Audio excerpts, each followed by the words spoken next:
Story के start में हमें 2025 का सीन दिखाया जाता है। हमें बताया जाता है 2025 में ह्यूमंस के ऊपर मॉन्स्टर्स ने हमला कर दिया था और ये हमला इतना ज्यादा स्ट्रॉन्ग था कि इसमें काफी सारी ह्यूमंस की जान चली गई। आर्मी ने इस हमले को रोकने की पूरी कोशिश करी लेकिन वो भी कुछ नहीं कर पाई, बल्कि डीमंस ने काफी सारे आर्म सोल्जर्स को भी मार डाला। ऐसे ही टाइम बीतता गया और टाइम आया 2030 का, जिस टाइम पर काफी सारे साइंटिस्ट ने मिलकर एक न्यू मेडिसिन को तैयार कर लिया था जिससे वो ह्यूमंस को इवॉल्व कर उनके जीन्स को और ज्यादा स्ट्रॉन्ग बना सकते थे। इस मेडिसिन के थ्रू काफी सारे ह्यूमन सोल्जर्स को तैयार किया गया जो कि काफी ज्यादा स्ट्रॉन्ग थे और वो डीमंस का सामना कर सकते थे। उन्होंने डीमंस का सामना किया और डीमंस को अर्थ से काफी ज्यादा दूर कर दिया, लेकिन डीमंस अभी भी अर्थ से काफी ज्यादा दूर नहीं थे। वो बार बार ह्यूमंस के ऊपर हमला करते रहते थे। इसी के बाद ही हमें हमारे मेन कैरेक्टर को दिखाया जाता है जिसका नाम जू होता है। जू यहाँ पर कहता है कि आज मैं भी अपने जीन टेस्ट को देने के लिए आया हुआ हूँ ताकि मेरे जो अवेकनिंग जीन है वो अवेक हो सके, लेकिन अवेकनिंग जीन में काफी ज्यादा प्रॉब्लम होती है। इसमें 1% चांस होते हैं कि तुम्हारी जो बॉडी है वो डिस्ट्रॉय हो सकती है और ये 1% चांस काफी ज्यादा होते हैं क्योंकि लोग इस टेस्ट के दौरान काफी सारे लोग अपनी जान को गवा देते हैं। इसलिए मेरे को भी काफी ज्यादा डर लग रहा है। मेरे घर वालों ने मना किया था मुझे इस टेस्ट के लिए, लेकिन मैंने इसके लिए काफी ज्यादा तैयारी करी थी और मेरा हाईएस्ट स्कोर भी आया हुआ था इस टेस्ट को कराने में। इसीलिए मैं इस टेस्ट को करवा रहा हूँ ताकि मैं बहुत ज्यादा स्ट्रॉन्ग बन सकूँ आगे चलकर। वो बताता है कि अभी ह्यूमन सिविलाइजेशन इतनी ज्यादा स्ट्रॉन्ग नहीं है जितनी सभी को लगता है, क्योंकि ह्यूमन सिविलाइजेशन अभी भी काफी ज्यादा वीक है, क्योंकि जो डीमंस है वो कभी भी ह्यूमंस के ऊपर हमला कर सकते हैं और इस टाइम पर ह्यूमंस के पास काफी कम ही ऐसे फाइटर है जो कि उन डीमंस का सामना कर सकते हैं और डीमन की पावर भी धीरे धीरे कर बढ़ रही है, जिसके लिए ह्यूमंस को और ज्यादा पावरफुल होना होगा। इसी के साथ ही जो उसका फोन होता है वो रिंग होना स्टार्ट हो जाता है। वो फोन को पिक कर लेता है। ये फोन उसकी मदर का होता है। उसकी मदर कहने लगती है कि तुम्हारे टेस्टेस हो गए। वो अपनी मदर को बताता है उनके भी टेस्टेस नहीं हुए, वो थोड़ी देर बाद हो जाएंगे, इसलिए आपको ज्यादा चिंता करने की जरूरत नहीं है और वैसे भी आप इतना ज्यादा चिंता मत कीजिए, मैं इस टेस्ट को पास कर लूंगा। लेकिन उसकी मदर उसे कहती है 1% चांस भी काफी ज्यादा होते हैं, प्लीज अपना ख्याल रखना। जिस पर वो अपनी मदर से कहता है हाँ मैं अपना ख्याल रखूंगा, आप चिंता मत कीजिए, आप मेरे लिए मेरा फेवरेट खाना बनाकर तैयार रखिएगा, मैं जरूर घर आकर अपने फेवरेट खाने को चेकआउट करूंगा। इसी के बाद इनका बैच नंबर लिया जाता है। यहाँ पर जितने भी एक स्कूल के लोग आए हुए थे उन सभी का एक बैच नंबर होता है। इसी हिसाब से अब इनके सभी बैच नंबर दोस्तों को उस जगह पर बुला लिया जाता है। इसी के साथ ही वो अपनी मदद से कॉल पर कहता है मगर अब हमारा नंबर भी आ चुका है, इसलिए मैं अभी कॉल को काट रहा हूँ, बाद में मैं आपसे बात करता हूँ टेस्ट को देने के बाद में। इसी के बाद ही वो ऑफिस के अंदर आ जाता है। इस जगह पर कुछ लोग आपस में बातें करते हुए आगे की तरफ बढ़ रहे होते हैं। दो लड़के होते हैं, वो लड़के कहते हैं कि अगर आज मेरी जो पावर अवेकन हो जाएगी तो यहाँ पर मैं काफी ज्यादा अच्छा फील होगा। मैं चाहता हूँ मेरी जो पावर है वो स्ट्रेंथ टाइप हो। मैं बिल्कुल भी स्पिरिचुअल पावर नहीं चाहता हूँ, मैं मैजिक पावर वाला नहीं बनना चाहता, बल्कि मैं एक स्ट्रेंथ टाइप योद्धा बनना चाहता हूँ। जिसको सुनकर यहाँ पर जो कहता है ये तो काफी ज्यादा हैरानी की बात है। जितने भी लोग इस जगह पर आए हुए हैं आधे से ज्यादा लोग अपने आप को स्ट्रेंथ टाइप ही बनाना चाहते हैं और ये लोग कुछ भी नहीं चाहते और भी काफी सारी चीजें होती है। लेकिन तभी हमें दिखाते हैं एक वार्ड का सीन, जिस जगह पर भी टेस्ट चल रहे होते हैं। इन सभी को बताया जाता है इन सभी का रूम नंबर 25 है। इन लोगों को रूम नंबर 25 पर जाकर अपनी अपनी जीन टेस्टिंग करवा लेनी है। जिसको सुनने के बाद जो कहता है रूम नंबर 25, बाकी का रूम नंबर 25 किस जगह पर है, मुझे सबसे पहले रूम नंबर 25 को ढूंढना होगा। और तभी जो इसका स्कैनर होता है वो इसकी चीजों को चेक करने लगता है, इसका फिंगरप्रिंट, इसकी आईज को, और वो सब चीजें इसको बता देता है। इसी के बाद वो आगे बढ़ने लगता है। हमें बताता है कि ह्यूमंस भी इतने ज्यादा अच्छे नहीं है इस वर्ल्ड में, क्योंकि कुछ ह्यूमंस ने भी अब डीमंस का साथ देना स्टार्ट कर दिया है। जिन ह्यूमंस की अवेकनिंग हो गई थी वो लोग काफी ज्यादा स्ट्रॉन्ग है, लेकिन उनके और हमारे मेन हीरोज के बीच में फाइट हुई थी जिसमें उन लोगों ने डीमंस का साथ दिया और डीमंस के साथ की वजह से वो लोग बहुत ज्यादा इजीली जीत गए। उन लोगों की स्ट्रेंथ और पावर भी नॉर्मल हीरोज के मुकाबले काफी ज्यादा है, क्योंकि उनको ये पावर डीमंस से मिली है। और इस टाइम पर वो काफी सारे ऐसे बच्चों को चोरी कर रहे हैं जिनके जीन नंबर काफी ज्यादा होते हैं। वो कहता है कि अगर मेरे पास एक्सरे विजन भी होगा तभी भी मुझे चलेगा, क्योंकि ये चीज भी काफी ज्यादा अच्छी है। और वो ये सब कुछ क्यों कह रहा था ये आपको समझ में आ चुका होगा इस पिक्चर को देखकर। इसी के बाद ही अब बाकी सभी लोग भी रूम नंबर 25 की तरफ आगे बढ़ने लगते हैं। जो कहता है कि मेरे साथ के जितने भी लोग आए हुए थे शायद से उनके टेस्ट पूरी तरीके से कम्प्लीट हो चुके हैं, लेकिन इस जगह पर एक दुर्घटना हो चुकी थी। एक बच्चे की मौत हो गई थी इस टेस्टिंग रूम के अंदर, जिसको देखकर जितने भी स्टूडेंट इस जगह के आसपास होते हैं उनमें से कुछ बच्चे तो काफी ज्यादा डर जाते हैं। तभी जो एक लड़का होता है वो कहता है अब मेरा नंबर है, मैं जा रहा हूँ। लेकिन दूसरा बंदा उससे कहता है क्या तुम नहीं देख रहे, अभी अभी एक बंदे की मौत हो चुकी है, मैं तो काफी ज्यादा घबरा चुका हूँ, मैं बिल्कुल भी अंदर नहीं जाना चाहता, मैं तो यहीं से वापस जाना चाहता हूँ। जिस पर कुछ लोग उसे संतावना देने लगते हैं और कहते हैं वो तुम्हारा दोस्त है, हमें पता है, तुम्हें इतनी ज्यादा चिंतित नहीं होना चाहिए। जबकि अब जो भी इसी तरफ आ रहा होता है, जो की भी हालत खराब हो जाती है। ये सब कुछ सुनने के बाद तभी हमें दिखाते हैं वो बंदा भी अब अंदर की तरफ चला जाता है। जो को इस टाइम पर बिल्कुल भी डर नहीं लग रहा था, क्योंकि ये इसलिए था क्योंकि वो बचपन से ही स्ट्रॉन्ग बनना चाहता था, वो पावर चाहता था ताकि वो और ज्यादा स्ट्रॉन्ग बनकर पूरी वर्ल्ड की रक्षा कर सके। थोड़ी ही देर बाद वो रूम नंबर 25 में पहुंच जाता है और वो इंतजार करने लगता है उसके रोल नंबर का, यानी कि वो रोल नंबर वाइज अंदर जाते थे, इसीलिए वो वेट करने लगता है। वो कहता है आखिरकार मुझे कितना टाइम लगेगा। तभी इसी के बाद ही वो नॉक नॉक करने लगता है डोर पर, और जैसे ही वो अंदर जाता है वो देखता है कि एक बच्चे की अभी अभी और मौत हो चुकी है इस जगह पर। और अब तो उसकी हालत खराब हो जाती है जब वो अपने सामने एक बंदे की लाश को देखता है। कुछ और लड़के भी जो जगह पर आए होते हैं वो भी इस जगह से भाग जाते हैं। हमें दिखाया जाता है उस लड़के को जिसकी बॉडी पूरी तरीके से फायर में कवर होती है। दो बंदे इस जगह पर आने लगते हैं क्योंकि उस लड़के को बचाने के लिए पूरी कोशिश कर रहे थे। वो अपने हाथ में काफी सारे फायर एक्सटिंग्विशर को लेकर आए हुए थे जिससे वो उसकी फायर को बुझा सके। और वो कहने लगते हैं मैं यहाँ पर स्क्रीन क्लियर लिक्विड भी ला चुका हूँ जिससे हम इसकी स्किन को वापस से रिपेयर कर सकते हैं। लेकिन हमें दिखाया जाता है वो लड़का पूरी तरीके से डेड हो चुका था, जिसको देखकर जो कहता है मैंने बिल्कुल भी नहीं सोचा था ऐसा कुछ भी हो सकता है इन टेस्टों में। अब वो सोचने लगता है कि मेरे पास एक मौका है वापस जाने का, मैं भी वापस जा सकता हूँ और इस टेस्ट को यहीं पर छोड़ सकता हूँ। जबकि उसके जो दोनों दोस्त होते वो कहने लगते हैं हमने बिल्कुल भी नहीं सोचा था कि ये इस तरीके से मारा जाएगा। और वो इसी के साथ फैसला कर लेते हैं कि वो दोनों भी अपने टेस्ट को नहीं देने वाले अपने दोस्त की वजह से। जू की भी हालत खराब होती है, जू के भी बॉडी से काफी ज्यादा पसीना निकल रहा था। इन सब चीजों को देखकर जू कहता है अगर मुझे पावरफुल बनना है तो मुझे इस रिस्क को लेना होगा। और अब वो इस जगह पर सोचने लगता है आखिरकार वो इस रिस्क को लेगा या फिर नहीं। तभी रूम नंबर 25 में उसका ही नंबर बुलाया जाता है, यानी कि अब उसका नंबर होता है इस टेस्ट के लिए। इसीलिए अब वो सोचता है कि कुछ भी करके मुझे वहाँ जाना होगा क्योंकि मुझे स्ट्रॉन्ग बनना है, इसीलिए मैं इस टेस्ट को देना चाहता हूँ। और इसी के बाद ही वो अपनी पूरी हिम्मत को जुटाकर आगे बढ़ने लगता है ताकि वो इस टेस्ट को दे सके। लेकिन ये टेस्ट उसके लिए भी काफी ज्यादा डरावना था क्योंकि ये टेस्ट सब लोग पहली बार दे रहे थे। इसी के बाद जैसे ही वो रूम के अंदर आता है वो देखता है एक खूबसूरत लड़की को जो कि इसके लिए टेस्ट रूम को तैयार कर रही थी। और ये काफी ज्यादा हैरान होता है इस लड़की को देखकर क्योंकि इससे पहले भी अपने स्कूल में देख चुका था। ये कहने लगता है आखिरकार ये जगह पर क्या कर रही है, ये तो काफी ज्यादा खूबसूरत है। वो उसको देखता ही रह जाता है जब वो उसे देखता है तो। लेकिन वो उसे बताती है वो लड़की उसके टेस्ट रिजल्ट बहुत ज्यादा अच्छे हैं, मुझे लगता है तुम इस टेस्ट को कंप्लीट कर पाओगे। और उसने उसके लिए पूरी तरीके से इंजेक्शन भी तैयार कर लिया है ताकि वो उसकी बॉडी में उन जीन्स को इंजेक्ट कर सके। लेकिन उनका रिएक्शन उसकी बॉडी में क्या होगा उसके बारे में उसे बिल्कुल भी नहीं पता होता। यूं कहने लगता है मैं पूरी तरीके से तैयार हूँ इस इंजेक्शन को लेने के लिए, तुम बिल्कुल भी डरो मत। लेकिन वो लड़की उससे बोलती है यहाँ पर मैं तुमसे कुछ क्वेश्चन पूछना चाहती हूँ इन सब चीजों से पहले, इसीलिए क्या तुम तैयार हो? जिस पर जो कहता है हाँ मैं तुम्हारे किसी भी क्वेश्चन के लिए तैयार हूँ। और इंजेक्शन को तैयार करते हुए वो लड़की कहने लगती है मुझे बताओ क्या तुम्हें इसके साइड इफेक्ट्स के बारे में सब कुछ पता है? जिस पर जो यस बोलता है और जो ये भी बता देता है कि उसने अभी अभी एक बंदे को यहीं पर मरते हुए भी देखा है, जो बंदा उसके सामने इस जगह पर टेस्ट रूम में आया हुआ था जो कि पूरे तरीके से अलाइव था लेकिन उसकी बॉडी पूरी तरीके से जल चुकी थी। वो सब कुछ उसने देखा जिससे वो काफी ज्यादा घबरा गया। लेकिन उसे पता है आखिरकार उसे इस टेस्ट को देना होगा क्योंकि वो अपनी फैमिली को एक अच्छी पोजीशन में देखना चाहता है। जिस पर वो लड़की कहती है ठीक है अब यहाँ पर तुम्हारे पूरे के पूरे क्वेश्चन जो भी मुझे तुमसे पूछने थे वो पूछ चुकी हूँ, इसीलिए अब अपनी पैंट को खोलो ताकि मैं तुम्हें इंजेक्शन लगा सकूँ। और वो कहती है कि अगर वो इंजेक्शन उसे उस जगह पर लगाएगी तो उस जगह से इसका रिएक्शन काफी ज्यादा अच्छा होगा, जिसको देखकर जू भी हैरान होता है और कहता है ठीक है यहाँ पर जैसा तुम कह रही हो मैं वैसा करने के लिए तैयार हूँ। इसी के साथ जो जू होता है वो भी तुरंत उस लड़की की बात को मानकर एक बेड के ऊपर चला जाता है ताकि वो अपनी पैंट को ओपन कर इस इंजेक्शन को ले सके। और वो लड़की इस टाइम पर पूरे तरीके से इस दवाई के साइड इफेक्ट को तैयार कर रही होती है। जो कहता है ठीक है यहाँ पर मैं पूरे तरीके से तैयार हूँ, जल्दी से इस इंजेक्शन को लगा दो। थोड़ी देर में जैसे ही वो लड़की उस इंजेक्शन को लगाती है जो यहाँ पर काफी ज्यादा जोर से चिल्लाने लगता है। जो कहता है ये दर्द तो काफी ज्यादा है। इसी के बाद ही वो लड़की जू की बॉडी रिपोर्ट्स को चेक करने लगती है। वो जू के पूरे बॉडी को एनालिटिक्स कर रही होती है लेकिन उसको उसकी बॉडी में कोई भी चेंजेस नहीं दिखाई देते, जिसको देखकर वो लड़की हैरान होती है और कहने लगती है इस लड़की की बॉडी में आखिरकार कोई भी चेंजेस क्यों नहीं आ रहे, मुझे तो इसके बारे में समझ ही नहीं आ रहा। इसी के साथ ही वो लड़की जू से कहती है तुम्हें थोड़ा टाइम और इस जगह पर रुकना होगा। और ऐसे ही 5 मिनट हो जाते हैं और 10 मिनट भी बीत जाते हैं लेकिन जू की बॉडी में कोई भी चेंजेस नहीं होते। जू कहने लगता है क्या मैं बिल्कुल भी कोई हीरो बनने के लायक नहीं हूँ? और वो काफी ज्यादा परेशान हो जाता है और गुस्से में भी आ जाता है। लेकिन अब यहाँ पर उसे और ज्यादा टाइम तक बैठाया जाता है क्योंकि उसकी बॉडी में कोई भी रिएक्शन नहीं आए थे, ना ही उसकी बॉडी डिस्ट्रॉय हुई थी और ना ही उसकी बॉडी में कोई जीन के ऐसे लक्षण सामने आए थे जिससे पता चल सके कि उसकी बॉडी में जीन अवेक हो चुके हैं।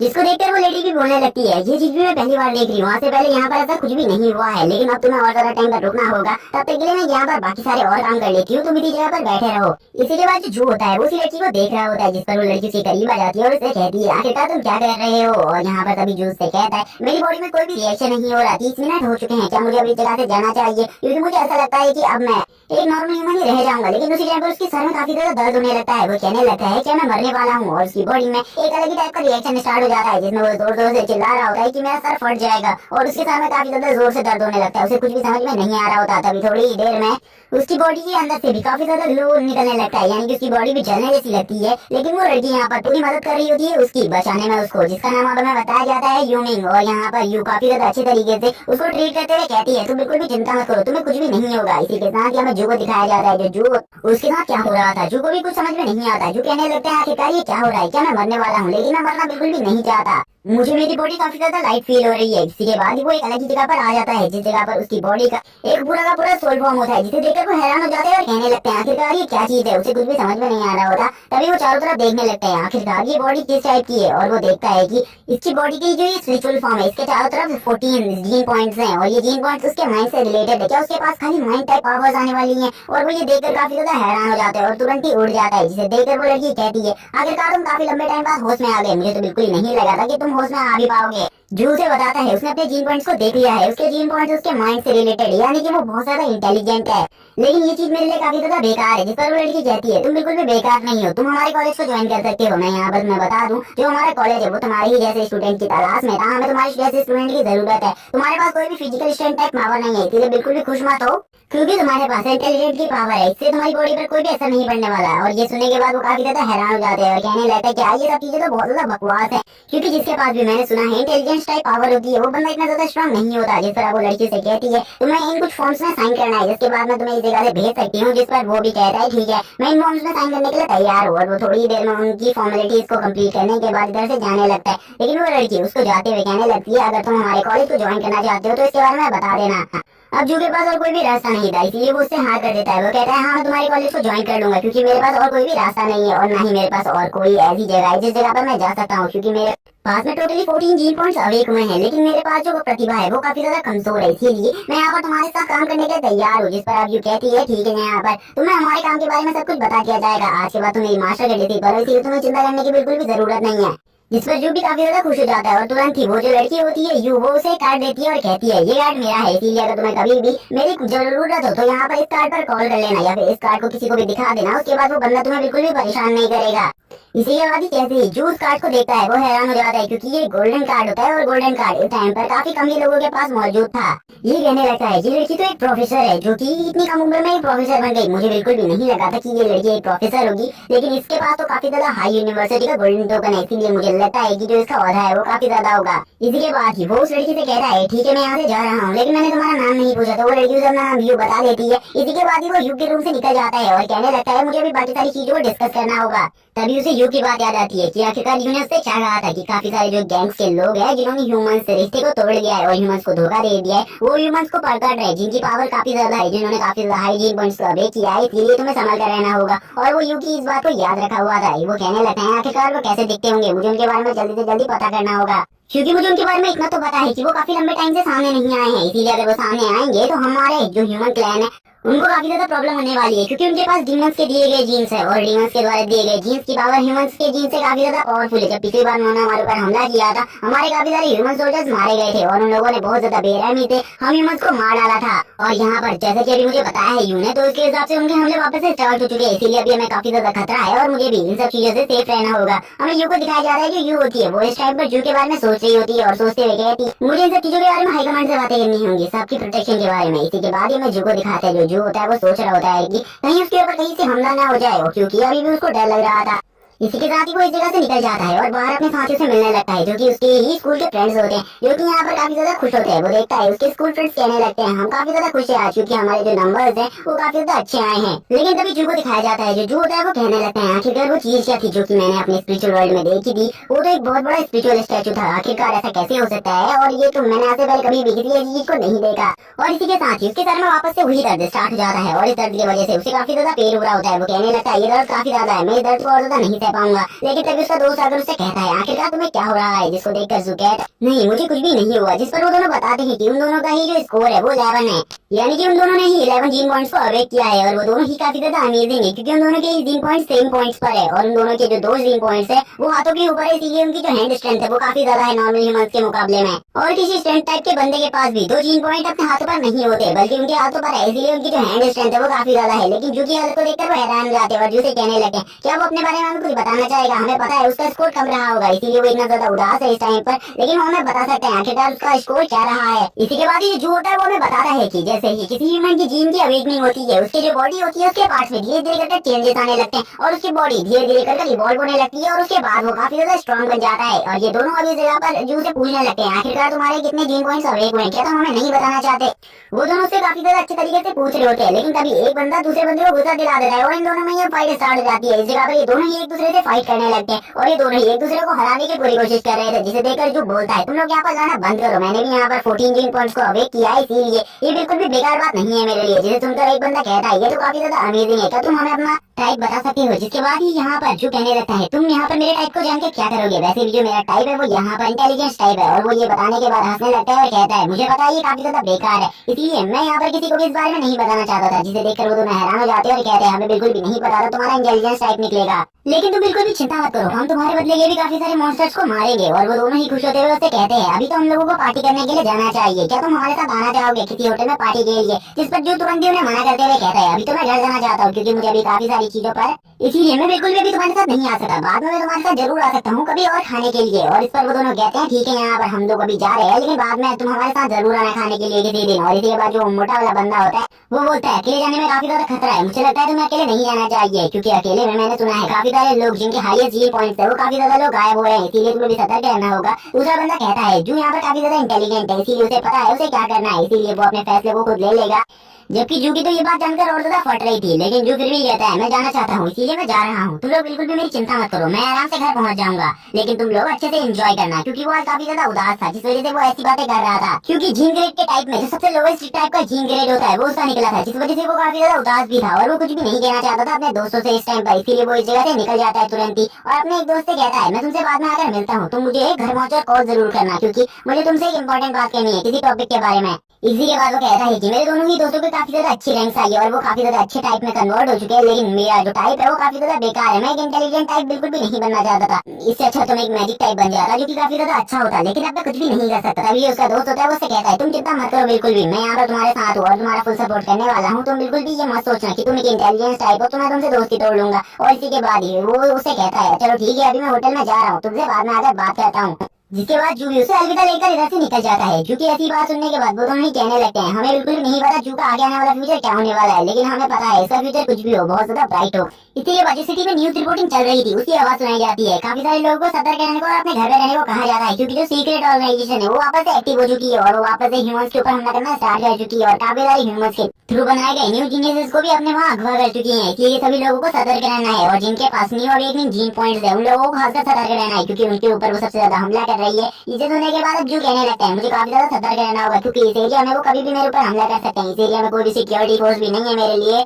जब वो इन सब चीजों के बारे में ही सोच रहा होता है तभी उसके सर में वापस से दर्द होना स्टार्ट हो जाता है, वो कहता है आखिरकार ये दर्द तो काफी ज्यादा है, आखिरकार ये सब कुछ मुझे क्यों हो रहा है, उसे कुछ भी समझ में नहीं आ रहा होता इस बारे में। लेकिन उसी के साथ ही जो उसकी पावर होती है वो एक्टिवेट हो जाती है, अब वो चारों तरफ यहाँ पर देखने लगता है तो उसे चारों तरफ का एक होलोग्राम दिखाई दे रहा होता है जिसके हिसाब से उसे कौन व्यक्ति किस तरीके की बात कर रहा है और किस जगह पर बैठा है वो सब कुछ दिखाई देने लगता है। वो कहता है आखिरकार ये क्या चीज है क्योंकि वो सामने जो बना हुआ होटल था उसके अंदर भी सारी चीजें देख पा रहा होता है, वो सामने देखता है कि कोई किचन स्टाफ में कोई खाना बना रहा है, वो सारी चीजों को नोटिस करने के बाद सोचता है कि आखिरकार उसकी इस पावर की लिमिट कितनी ज्यादा है। तभी थोड़ी ही देर में उसके सर का दर्द और ज्यादा बढ़ जाता है और उसकी लिमिट थोड़ी और बढ़ने लगती है। लेकिन अब वो अपनी लिमिट को और ज्यादा एक्सपेंड करने की कोशिश करता है, जैसे ही वो अपनी लिमिट को और ज्यादा एक्सपेंड करने की कोशिश करता है तो उसके सर में और ज्यादा दर्द होने लगता है जिस वजह से अब वो इसकी और ज्यादा पावर को यूज नहीं कर पाता। इसी के साथ ही अब वो यहाँ से जाने लगता है क्योंकि उसने अपनी काफी ज्यादा एनर्जी का यूज कर दिया था जिस वजह से अब उसकी बॉडी और ज्यादा टाइम तक स्टेबल नहीं रह सकती थी क्योंकि आज ही उसने अपने जीन टेस्ट को कंप्लीट किया था और उसके बाद वो पावर्स को भी यूज करने लग गया था। लेकिन जब वो आगे बढ़ रहा था तभी उसके पीछे से कोई पावरफुल ऑरा महसूस होता है जो कि काफी ज्यादा स्ट्रॉन्ग था, लेकिन वो इसके बारे में कुछ भी नहीं समझ पाता, उसे बस ऐसा लगता है कि कोई बंदा उसका पीछा कर रहा है पीछे से। इसी के साथ ही बंदे को दिखाया जाता है जो कि जू को ही नोटिस कर रहा होता है, लेकिन इसके बारे में हमें कुछ भी नहीं बताया जाता। थोड़ा सीन सिर्फ आगे होता है और हमें दिखाते हैं कि अब जू के पीछे 3 बंदे पड़े हुए हैं और ये तीनों बंदे लगातार जू को फॉलो कर रहे हैं, जिनमें से जो एक बंदा है वो काफी ज्यादा तेजी से जू की तरफ आगे बढ़ रहा है। जू ने भी अब उस बंदे को नोटिस कर लिया है, जो कहने लगता है आखिरकार ये तीनों बंदे मेरा पीछा कब से कर रहे हैं, मुझे इसके बारे में नहीं पता, लेकिन ये सभी जब से मैं उस हॉस्पिटल से बाहर निकला हूँ तब से ये लोग लगातार मेरा पीछा कर रहे हैं, आखिरकार ये कौन है। हमें दिखाते हैं जो एक बंदा होता है वो कुछ खाते हुए जू का पीछा कर रहा होता है, वो दिखाने की कोशिश कर रहा होता है कि वो जू का पीछा नहीं कर रहा है, लेकिन सभी को पता था कि वो जू का ही पीछा कर रहा है।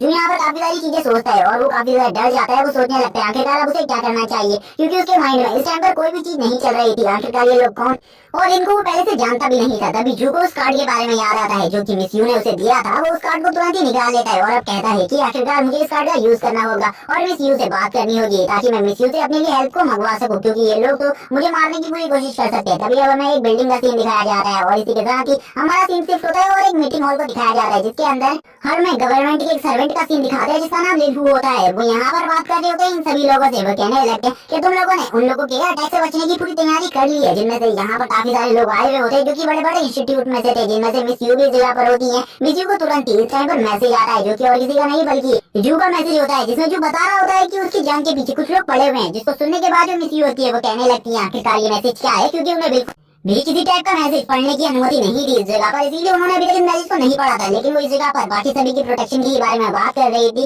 तभी हमें दिखाया जाता है जो लोग होते हैं वो यहाँ पर मिस्टर झाओ से कहने लगते हैं, आखिरकार तुम क्या कर रहे हो, तुम्हारी सेफ्टी टीम ने सभी के ध्यान तो रखा हुआ है। जिसके बाद मिस यू भी चुपके से उस मैसेज को पढ़ लेती है और वो ये सुनकर काफी ज्यादा हैरान होती है कि उसके पीछे भी कुछ बंदे पड़े हुए हैं इस टाइम पर, जिसके बारे में वो इन सभी को बता देती है। लेकिन मिस्टर झाओ यहाँ पर कहने लगते हैं, मैंने उन सभी की सुरक्षा की पूरी जिम्मेदारी ली हुई है, इसलिए ऐसा बिल्कुल भी नहीं हो सकता। लेकिन मिस्टर यू यहाँ पर बताती है कि एक जू नाम का लड़का है जिसके पीछे 3 लोग पड़े हुए हैं और वो तीनों उसको मारने की कोशिश कर रहे हैं। क्या तुम यहाँ पर कुछ भी नहीं करने वाले? जिस पर यहाँ पर मिस्टर झाओ कहने लगते हैं, मुझे यहाँ पर बिल्कुल भी नहीं पता कि तुम्हें कहाँ से ये जानकारी मिली है, जिनमें से वो 2 बंदे तो मेरे है, लेकिन आखिरकार ये तीसरा जो अनजान शख्स है ये कौन है, इसको मैंने बिल्कुल भी काम पर नहीं रखा है और ना ही मैं इसे जानता हूँ। लगता है ये उन्हीं ब्लैक गिल्ड वालों का मेंबर है। वो यहाँ पर अपने हायर ऑफिसर से पूछने लगता है आखिरकार हमें क्या करना चाहिए, जिस पर मिस यू कहने लगती है कि हमें उनके ऊपर हमला कर उन्हें अभी खत्म कर देना चाहिए, वरना वो बंदा और काफी सारे स्टूडेंट्स की जान ले सकता है और शायद से वो उन दोनों के ऊपर भी हमला करके उन्हें भी काफी ज्यादा बुरी तरीके से घायल कर सकता है। लेकिन यहाँ पर मिस्टर झाओ को इन सब चीजों की इन्फॉर्मेशन नहीं थी और ना ही उन्हें हायर ऑफिसर से इसकी परमिशन मिल रही थी कि वो अपने सोल्जर्स से कहे कि वो उनके ऊपर अटैक करे। जिस पर वो अब अपने जनरल से कहने लगते हैं क्या मुझे यहाँ पर कदम उठाना चाहिए, लेकिन जनरल यहाँ पर जू को एक चारा बनाने की बात कहते हैं। जनरल कहते हैं हम यहाँ पर जू को एक चारा बनाएंगे, जिसके बाद हम उन सभी लोगों को पकड़ने की पूरी कोशिश करेंगे। जिस पर अब जू भड़क जाती है और कहने लगती है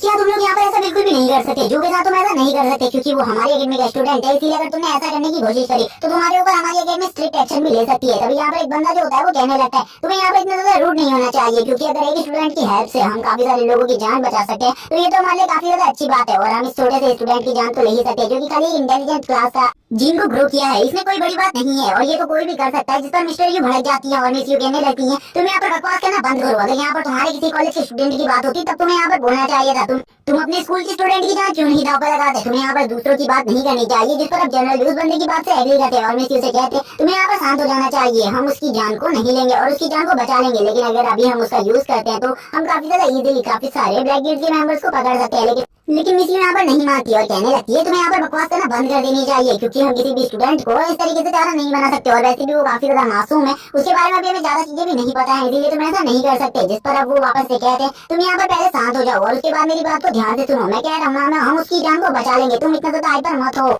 जिस पर अब मिस यू शांत हो जाती है और कहने लगती है सही में अगर तुम लोगों ने यहाँ पर कोई भी गड़बड़ कर दी तो मेरी मास्टर सही में काफी ज्यादा भड़क जाएंगी, इसके बारे में तुम लोगों को नहीं पता है अभी, अगर मेरी मास्टर भड़क गई तो क्या होगा मुझे भी नहीं पता इसके बारे में, इसीलिए तुम लोगों को यहाँ पर अभी कोई भी गलत कदम नहीं उठाना चाहिए। मैं तो बस यही कहूंगी तुम लोगों से, क्योंकि अगर तुमने कोई भी गलत कदम उठाया उसके बाद तुम्हारे साथ क्या होगा इसके बारे में मुझे भी कुछ नहीं पता। तभी वो बंदा वापस से मिस यू के पास आता है और उसके कंधे में हाथ रखते हुए बोलता है तुमको ज्यादा हाइपर नहीं होना चाहिए, वैसे भी वो एक नॉर्मल सा लड़का है, अगर तुम उसके लिए इतनी ज्यादा टेंशन लोगी तो तुम्हारी मास्टर तुम्हारे ऊपर ध्यान कैसे देंगी, इसीलिए तुम बिल्कुल भी टेंशन मत लो। लेकिन तुरंत ही जो मिस यू होती है वो उसके हाथ को झटकते हुए कहने लगती है तुम्हें यहाँ पर किसने परमिशन दी मेरे कंधे के ऊपर हाथ लगाने की, दोबारा से अगर तुमने ऐसी हरकत करी तो मैं तुम्हारे हाथ को काट कर तुम्हारे हाथ में दे दूंगी।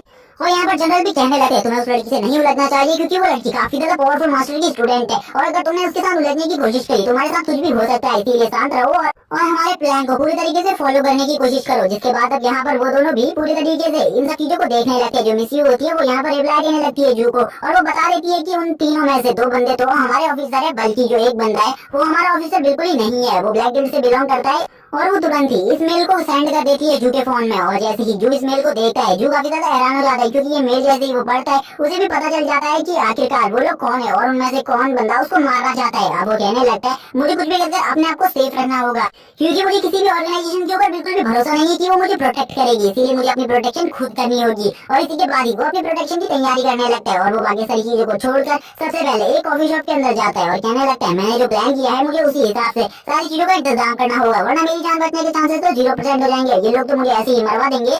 और वो जैसे ही उस कॉफी शॉप को देखता है कहता है इस कॉफी शॉप के अंदर मुझे वो चीजें जरूर मिलनी चाहिए जिनकी मुझे जरूरत है। जैसे ही उस कॉफी शॉप के अंदर आता है एक जो लेडी होती है वो उसे अटेंड करती है और अटेंड करने के बाद उससे कहती है क्या मैं आपकी कोई मदद कर सकती हूँ, और तभी जूस से कहने लगते हैं हाँ तुम मेरी मदद कर सकती हो, मुझे जो चीजें चाहिए वो चीजें मुझे ला कर दे दो, मुझे एक कॉफी ला कर दो जो की काफी ज्यादा गर्म होनी चाहिए, पूरे बॉइल्ड वाटर से कवर, और ये कॉफी काफी ज्यादा गर्म होनी चाहिए, इतनी ज्यादा बॉइल्ड होनी चाहिए कि अगर मैं इसे किसी के ऊपर फेंक दूं तो उसका चेहरा भी जल जाए। और थोड़ी ही देर में वो कॉफी रेडी हो जाती है और वो लड़की उसे वो कॉफी लाकर दे देती है। लेकिन ये सही में कॉफी काफी ज्यादा गर्म होती है, जिसे देखकर जो कहने लगता है सही में ये चीज मेरे लिए काफी ज्यादा काम आने वाली है आगे चलकर, क्योंकि मैं इसने इसे बिल्कुल भी पीने के नहीं लिया है। मुझे ऐसा लगता है कि उनमें से जो बंदा मेरे को मारना चाहता है वो मेरे ऊपर हमला करेगा, इसीलिए मैं उसके ऊपर तुरंत ही हमला कर पाऊंगा इस चीज से।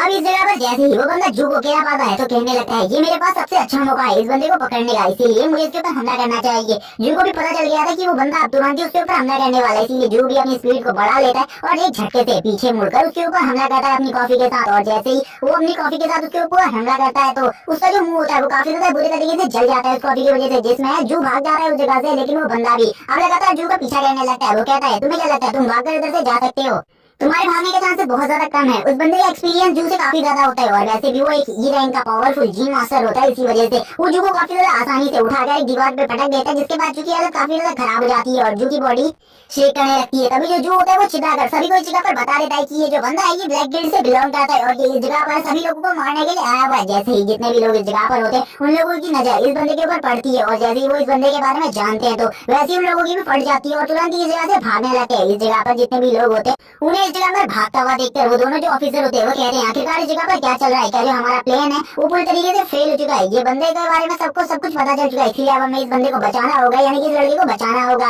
तभी वो लड़का कहने लगता है तुमने तो मेरा काम और भी ज्यादा आसान कर दिया, तुमने सभी लोगों को इस जगह से भगा दिया, अब तो मैं तुम्हें बहुत ज्यादा आसानी से इस जगह से ले जा सकता हूँ। लेकिन तुरंत ही वो दोनों ऑफिसर इस जगह पर आ जाते हैं और उस बंदे से कहने लगते हैं हम यहाँ पर दो हैं इसीलिए तुम्हें हार मान लेनी चाहिए और यहाँ पर तुरंत ही हमें सरेंडर कर दो। लेकिन वो बंदा सरेंडर नहीं करता और उनसे फाइट करने के लिए तैयार हो जाता है, जिसे देखकर जो बोलता है ये बंदा तो सही में काफी ज्यादा अमेजिंग है, मैंने बिल्कुल भी नहीं सोचा था जो ये बंदा होगा ये 1-on-1 फाइट के लिए इस जगह पर तैयार हो जाएगा और ये तो 1 वर्सेस 2 फाइट के लिए भी तैयार है क्योंकि इसकी पावर शायद उन दोनों से ज्यादा है और वो उन दोनों को ही काफी ज्यादा बुरे तरीके से कूटने लगता है। उसके पास लेग टाइप की पावर होती है जिस वजह से उसके लेग टाइप की टीम काफी ज्यादा स्ट्रॉन्ग है और वो उन दोनों को अपनी लेग पावर के साथ बहुत ज्यादा बुरे तरीके से घायल कर रहा होता है। तभी जू का माइंड होता है वो वापस से काफी ज्यादा दर्द करने लगता है, जो कहने लगता है आखिरकार ये चीज क्या है जो कि मुझे इतना ज्यादा दर्द दे रही है, मुझे बिल्कुल भी समझ में नहीं आ रहा है इसके बारे में। जू का सर का दर्द धीरे धीरे करके और ज्यादा बढ़ने लगता है। थोड़ी देर में जो जू होता है उसकी आंखें तुरंत ही बंद हो जाती है और जू कहने लगता है मुझे बिल्कुल भी समझ में नहीं आ रहा आखिरकार मेरे साथ क्या हो रहा है और वो तुरंत ही उसी जगह पर वापस पहुंच जाता है जिस जगह पर वो पहले पहुंचा हुआ था, यानी कि अपने उसी स्टैचू के सामने जो कि उसके सामने खड़ा होता है। उसके पीछे काफी सारे जीन पॉइंट्स होते हैं जो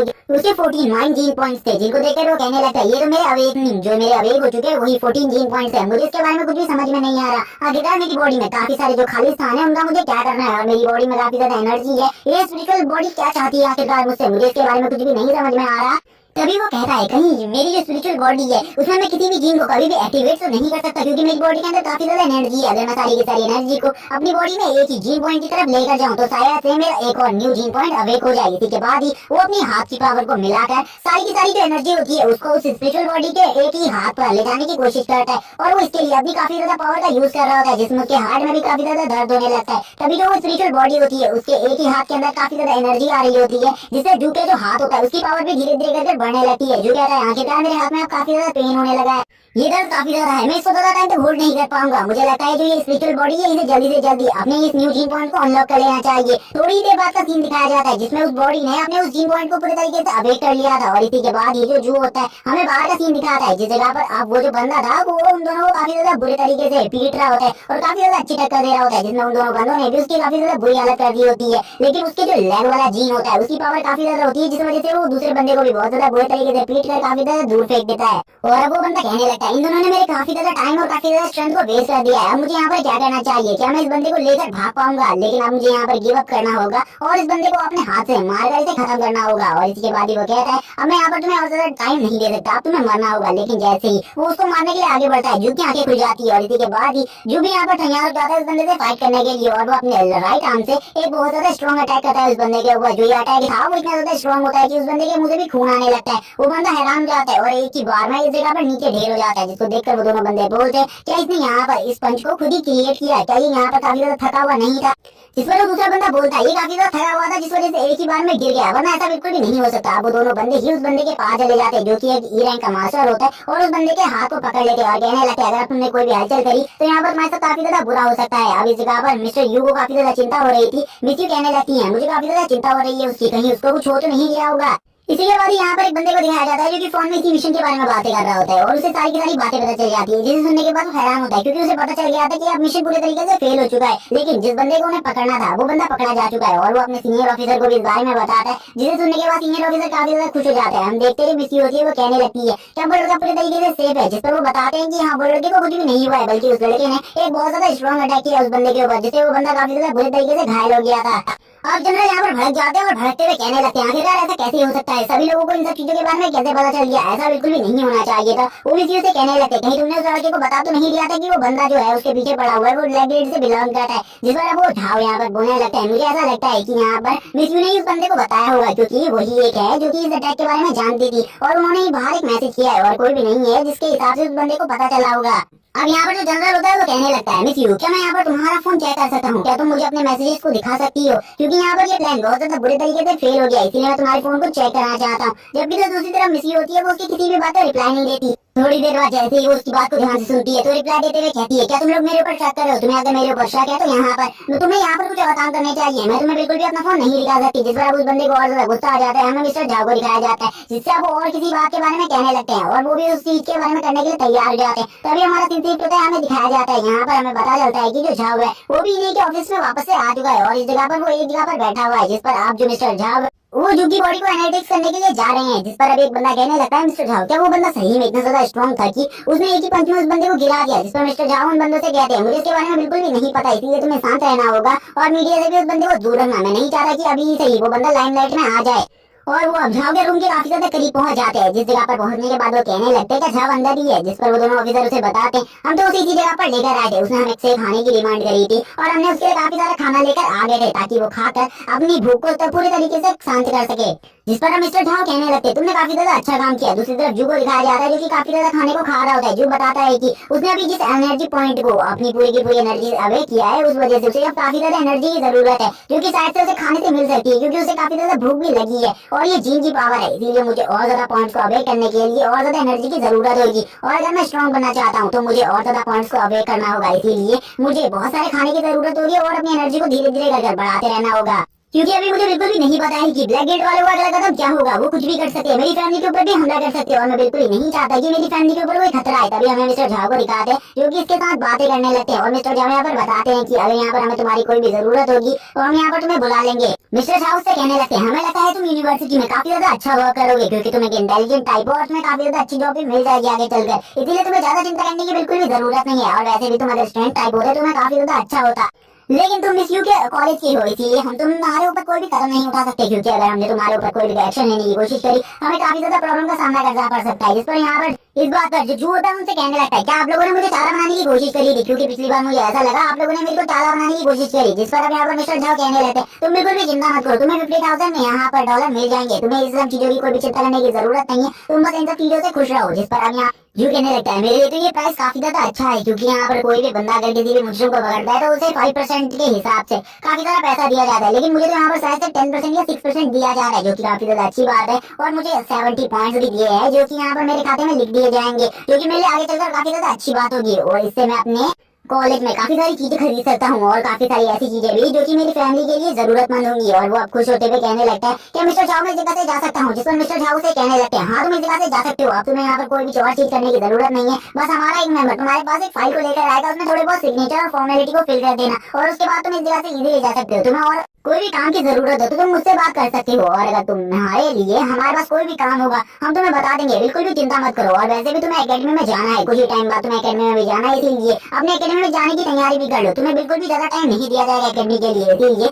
मैं चाहता हूँ कि तुम जल्दी से अपनी तैयारी को पूरा तरीके से फुलफिल कर लो क्योंकि हमारी सिटी के जितने भी स्टूडेंट है उस सभी को एक ही दिन में इस जगह से ले जाया जा रहा है क्योंकि ब्लैक जो गिल्ड है उनकी तादाद अब काफी ज्यादा बढ़ने लगी है, वो कभी भी हमारे इन स्टूडेंट्स के ऊपर हमला कर सकते हैं। इसीलिए अगर ये लोग एक बार एकेडमी में पहुंच गए तो हमें ज्यादा चिंता करने की जरूरत नहीं है। इसी के बाद उसे एक फोन कॉल आती है जो कि मिस यू की होती है। मिस यू उससे पूछने लगती है क्या तुम पूरे तरीके से ठीक हो? जिस पर वो मिस यू को कहने लगता है हाँ मैं पूरी तरीके से ठीक हूँ, मैंने उनमें से एक बंदे को काफी ज्यादा बुरे तरीके से जख्मी कर दिया था जिस वजह से मुझे काफी ज्यादा अच्छी रकम भी मिली है इस जगह, मुझे टोटली $50,000 मिले हैं जो कि मेरे लिए काफी ज्यादा रकम है, इसीलिए हमें ज्यादा चिंता करने की जरूरत नहीं है। जिस पर मिस यू यहाँ पर उससे कहती है तुम बिल्कुल भी चिंता मत करो, जल्दी यहाँ पर हम सभी लोग इस जगह से जाने वाले, उस दिन के लिए तुम भी तैयार हो जाओ, तुम्हारे पास 6 दिन का टाइम है, तुम्हारे पास जितना भी काम होगा उन 6 दिनों में कर लेना, उसके बाद तुम्हें एक भी दिन का मौका नहीं दिया जाएगा और तुम सभी के सभी दोस्तों को इस जगह से ले जाया जाएगा हमारी अकेडमी की तरफ। और वो मिस यू से बात करते हुए ब्लैक गेट के बारे में काफी सारी न्यू इन्फॉर्मेशन को भी जानता है जो कि काफी ज्यादा अजीब होती है, जिन्हें सुनने के बाद वो हैरान हो जाता है। उसने ब्लैक गेट के बारे में आज से पहले ऐसा कुछ भी नहीं सुना था क्योंकि हमें बिल्कुल भी नहीं बताई जाती, लेकिन वो मिस यू से कहने लगता है मैं अपनी पावर को और ज्यादा बढ़ाना चाहता हूँ, मैं चाहता हूँ कि मैं आगे चलकर काफी ज्यादा स्ट्रॉन्ग बन जाऊँ ताकि मैं अपने सभी दोस्तों और अपने लोगों की मदद कर सकूँ, मैं बहुत ज्यादा स्ट्रॉन्ग बनना चाहता हूँ। इसी के बाद ही हमें एक जगह का सीन दिखाया जाता है जिसमें एक अलग ही प्रोग्राम चल रहा होता है जो कि किस टाइप का प्रोग्राम है इसके बारे में हमें ज्यादा चीजें नहीं बताई जाती, बस ये प्लानिंग होती है जो कि किसकी है ये भी हमें नहीं बताया जाता।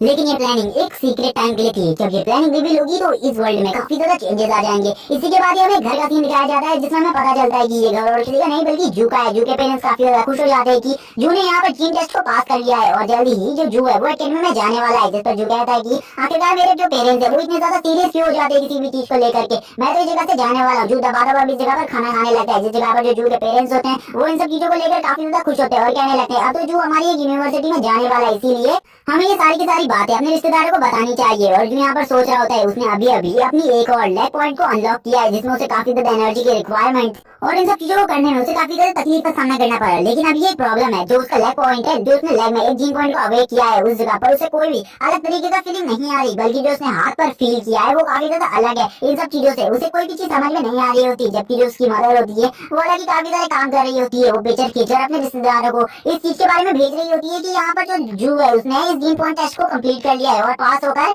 अब वो एकेडमी में जाने वाला है। जिस जगह पर अब जू कहने लगता है अपनी मदर से, मदर हम लोगों को सीरियस हो जाना चाहिए क्योंकि मैं एकेडमी में जाने वाला हूँ। वो जगह पर मेरे लिए काफी ज्यादा खतरे हो सकते हैं। जिस पर उसके फादर उससे कहते हैं मैं तुमसे बस एक ही बात कहना चाहता हूँ, अगर तुम्हारे ऊपर कोई खतरा हो तो तुम्हें उस खतरे से उलझने की बिल्कुल भी कोई जरूरत नहीं है। तुम वापस आ सकते हो क्योंकि हम यहाँ पर बिल्कुल भी नहीं चाहते कि तुम एक जीन मास्टर बनो, क्योंकि हम लोग बस तुम्हें सलामत देखना चाहते हैं, सही सलामत। इसीलिए तुम्हें बिल्कुल भी चिंता करने की जरूरत नहीं है। हमने तुम्हारे लिए सारी की सारी चीजों की व्यवस्था कर दी है और थोड़ी देर में वो उसके लिए काफी सारी मेडिसिन को लेकर आ जाते हैं, जो की एनर्जी रिक्वायरमेंट की मेडिसिन होती है। और इस मेडिसिन के बारे में हमें बताया जा रहा है ये सीरम की मेडिसिन है जो की काफी कम ही लोगों को अवेलेबल होती है और इसको खरीदने के लिए काफी ज्यादा पैसे की रिक्वायरमेंट होती है। सभी लोग इस मेडिसिन को नहीं खरीद सकते। लेकिन जो यहाँ पर सोच रहे होते हैं आखिरकार उसके फादर ने कैसे इस मेडिसिन को परचेस किया होगा, क्योंकि इस मेडिसिन को परचेस करना नॉर्मल लोगों के बस की बात नहीं है। नॉर्मल लोग इसकी एक डोज को भी परचेस नहीं कर सकते। इसी के बाद ही जू की मदर होती है वो जू से कहने लगती है मैं तुमसे एक चीज कहना चाहती हूँ, अगर तुम्हें किसी भी चीज की जरूरत हो तुम्हारे कॉलेज में तो तुम हमें कॉल करके इसके बारे में बता सकते हो। तुम्हें जितने भी पैसे की जरूरत होगी हम उसकी सारी की सारी रिक्वायरमेंट्स को कंप्लीट करने की पूरी कोशिश करेंगे। क्योंकि जू को पता था वो एक मिडिल क्लास फैमिली से बिलोंग करता है, इसीलिए उसके मदर फादर ने इस बिल को खरीदने के लिए पता नहीं किस चीज को बेच दिया होगा। अब वो यहाँ पर इन्हीं सब चीजों को सोचकर हैरान होता है क्योंकि वो इस बिल्डिंग के एक छोटे से फ्लैट में रहता था। तभी वो कहने लगता है मुझे वापस से अपनी बॉडी के अंदर जाना होगा, यानी कि वो वापस अपनी स्पिरिचुअल फॉर्म के अंदर आ जाता है। जिस जगह पर आकर वो अपनी स्पिरिचुअल फॉर्म को चेक करने लगता है और इस टाइम पर जो उसकी बॉडी होती है वो काफी ज्यादा शेक कर रही होती है। वो कहता है कि मेरी बॉडी बिल्कुल भी स्टेबल नहीं है, मुझे अपनी बॉडी को सबसे पहले स्टेबल करने की जरूरत है। ये जो बॉडी अनस्टेबल है इसकी पूरी की पूरी रिक्वायरमेंट को कंप्लीट करने के लिए एनर्जी की मुझे अपनी बॉडी को सबसे पहले स्टेबल करना होगा। इसी के बाद वापस से हमें उसके स्टार पॉइंट्स को दिखाया जाता है, जिसमें उसने अपने पैरों में 2 जी पॉइंट्स को अवेक कर लिया था। जिसके बाद वो काफी ज्यादा हैरान होता है और कहता है मैंने अब 2 जी पॉइंट को अवेक कर लिया है, जिस वजह से अब मेरी जो पैर है उनकी फीलिंग्स काफी ज्यादा अलग है। मुझे मेरे पैरों में कुछ अजीब सी चीज फील हो रही है कि ये अब काफी ज्यादा फास्ट हो चुके हैं। मुझे एक बार इन सब चीजों को चेक भी करना है, लेकिन मैं थोड़ी ही देर में इस सब चीजों को चेक करूंगा क्योंकि इस टाइम पर वो काफी ज्यादा थक गया था और वो काफी सारी चीजों को कहने लगता है। वो कहता है कि जो मेरी बॉडी की एनर्जी है मुझे इसे जल्दी जल्दी रिकवर कर अपनी पावर को और ज्यादा बढ़ाना होगा। थोड़ी देर बाद जब उसकी बॉडी पूरी तरीके से स्टेबल हो जाती है तो वो अपनी पावर्स का यूज करने लगता है। वो अपनी न्यू पावर्स का यूज करता है तो वो काफी ज्यादा जोर से अपने घर के बाहर गिर जाता है और काफी सारी चीजों को डिस्ट्रॉय भी कर देता है। और ये देखकर वो कहने लगता है मुझे तो काफी ज्यादा घबराहट हो रही है, मेरे घर वाले मुझे क्या कहेंगे। थोड़ी देर में उसके मदर एंड फादर इस जगह पर आ जाते हैं और कहने लगते हैं आखिरकार तुमने क्या किया। जैसे ही वो इस जगह पर आते हैं वो काफी ज्यादा शॉक हो जाते हैं। वो जैसे ही इस जगह पर अपने बेटे की बहुत ज्यादा बढ़िया फिजिक को देखते हैं तो वो काफी ज्यादा हैरान होते हुए कहने लगते हैं आखिरकार तुमने कब से जिम जाना स्टार्ट कर दिया, क्योंकि तुम्हारी तो काफी ज्यादा अच्छी बॉडी बन गई है। क्या ये उस जीन टेस्ट की वजह से हुआ है। जिसको देखकर जू भी हैरान होता है और कहने लगता है जीन टेस्ट देने के बाद तो मेरी बॉडी काफी ज्यादा अच्छी तरीके से बाहर आ गई है और इसको देखकर तो मैं भी हैरान हूँ। आखिरकार मैंने कब इतने जल्दी इतनी अच्छी बॉडी को ग्रो कर लिया और ये तो मेरे साथ काफी ज्यादा अच्छा हुआ। अब इसके बाद उसके मदर और फादर इस जगह से चले जाते हैं तो वो कार्ड के ऊपर कोई टेस्टिंग करने लगता है। वो एक केन के ऊपर एक कार्ड से अटैक करता है जिससे कोई ज्यादा असर नहीं होता। थोड़ी देर बाद हमें दिखाया जाता है उसने काफी सारे स्ट्राइक्स को अभी तक यूज किया था, लेकिन उसने अभी तक एक भी निशाना सही जगह पर नहीं लगाया था। अब वो सोचने लगते हैं आखिरकार वो इन सब चीजों को किस तरीके से करेगा। उसे कुछ भी समझ में नहीं आ रहा था। तभी वो कॉर्न लेकर बैठ जाता है और कॉर्न को खाने लगता है और थोड़ी देर में वो एक भरी हुई केन को ले आता है जिसके अंदर अभी अभी पेप्सी की फुल ड्रिंक भरी हुई थी और वो तुरंत ही उसके ऊपर एक कॉर्न से अटैक करता है। और ये अटैक इतना ज्यादा स्ट्रांग होता है कि जो वो केन होता है उसके आर पार हो जाता है वो कॉर्न। और यहाँ पर ये देखकर जू भी हैरान हो जाता है और कहने लगता है इस टाइप का अटैक तो काफी ज्यादा अमेजिंग है। अगर मैं इस टाइप का अटैक करूंगा तो कोई भी मेरे को नहीं रोक पाएगा, क्योंकि इस टाइप में तो मैं किसी भी स्टोन से भी एक जगह पर अटैक कर सकता हूँ बैठकर। अब उसने थोड़ी बहुत चीजें इंतजाम कर लिया था, यानी कि थोड़ी बहुत चीजों का इंतजाम कर लिया था अपनी प्रैक्टिस के लिए। इसी के बाद ही वो दिन आ जाता है जिस दिन ये सभी लोग इस जगह से जा रहे थे। सारी की सारी जो मिलिट्री फोर्स होती है इस जगह पर आ जाती है और काफी सारे जो बच्चे होते हैं वो अपनी सिटी को छोड़कर जा रहे होते हैं, जिस पर जू के पेरेंट्स भी जू को छोड़ने के लिए आए हुए थे। वो काफी ज्यादा उदास थे इस दिन पर। जू के पेरेंट्स जू से कहने लगते हैं तुम बिल्कुल भी चिंता मत करो, उस जगह पर ख्याल रखना अपना। तभी जू का एक दोस्त इस जगह पर आ जाता है जिसका नाम मिंग है। मिंग यहाँ पर कहता है कि अंकल आंटी आपको चिंता करने की बिल्कुल भी जरूरत नहीं है, ये हरदम मेरे साथ रहेगा, मैं इसकी प्रोटेक्शन की जिम्मेदारी लेता हूँ। मिंग इस जगह पर जू से कहने लगता है, क्या तुमने यहाँ पे पूरी की पूरी तैयारी कर ली है? तो वो उसे पूछता है, हमारा एक और दोस्त था, वो कहाँ गया? लेकिन यहाँ पर जू को बिल्कुल भी इसके बारे में नहीं पता होता, जबकि मिंग उसे बताने लगता है, तुम्हें उसके बारे में नहीं पता शायद से, मैं बताता हूँ तुम्हें उसके बारे में। उसने आर्मी फोर्सेस को ज्वाइन कर लिया है और वो बिल्कुल भी एक जीन योद्धा नहीं बनना चाहता, क्योंकि काफी सारे जीन योद्धा के गायब होने की खबर आई है, जिस वजह से वो अब इन सब चीजों को छोड़ दिया है।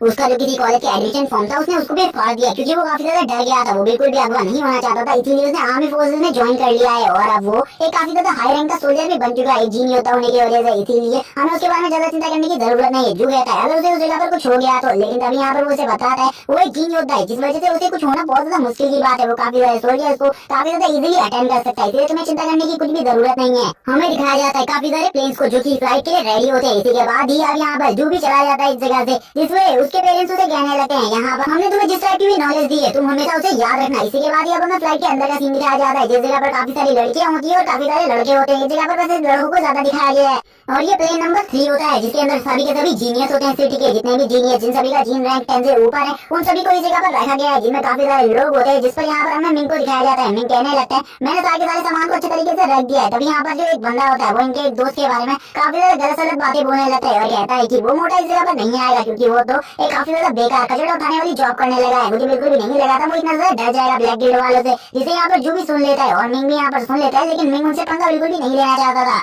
लेकिन जो बिल्कुल भी साथ नहीं रहता और तुरंत ही उस बंदे के पास पहुंच जाता है और उससे कहने लगता है, अगर यहाँ पर तुमने मेरे दोस्त के बारे में दोबारा से बकवास करने की कोशिश करी, मैं यहाँ पर तुम्हें बिल्कुल भी नहीं देखूंगा और तुम्हें मार डालूंगा, इसीलिए मेरे दोस्त के बारे में बिल्कुल भी बकवास मत करना। जिस पर वो बंदा वापस से उसके बारे में उल्टी सुल्टी चीजें बोलने लगता है और कहता है, मैंने यहाँ पर कुछ भी गलत नहीं बोला, वो काफी ज्यादा डरपोक है, क्योंकि अगर वो डरपोक नहीं होता तो वो अभी हमारे साथ अकेडमी की तरफ आ रहा होता। वो बहुत ज्यादा डरता है, जिस पर अब इन दोनों की बहस हो जाती है और ये दोनों ही अब इस जगह पर फाइट करने वाले होते हैं, क्योंकि दूसरा बंदा उसे फाइट का चैलेंज दे देता है। लेकिन तभी इस जगह पर जो ये वाली शिप होती है, इसका एक मास्टर आ जाता है और इन दोनों से कहने लगता है, क्या तुम लोगों को यहाँ पर झगड़ने के लिए परमिशन दी गई है?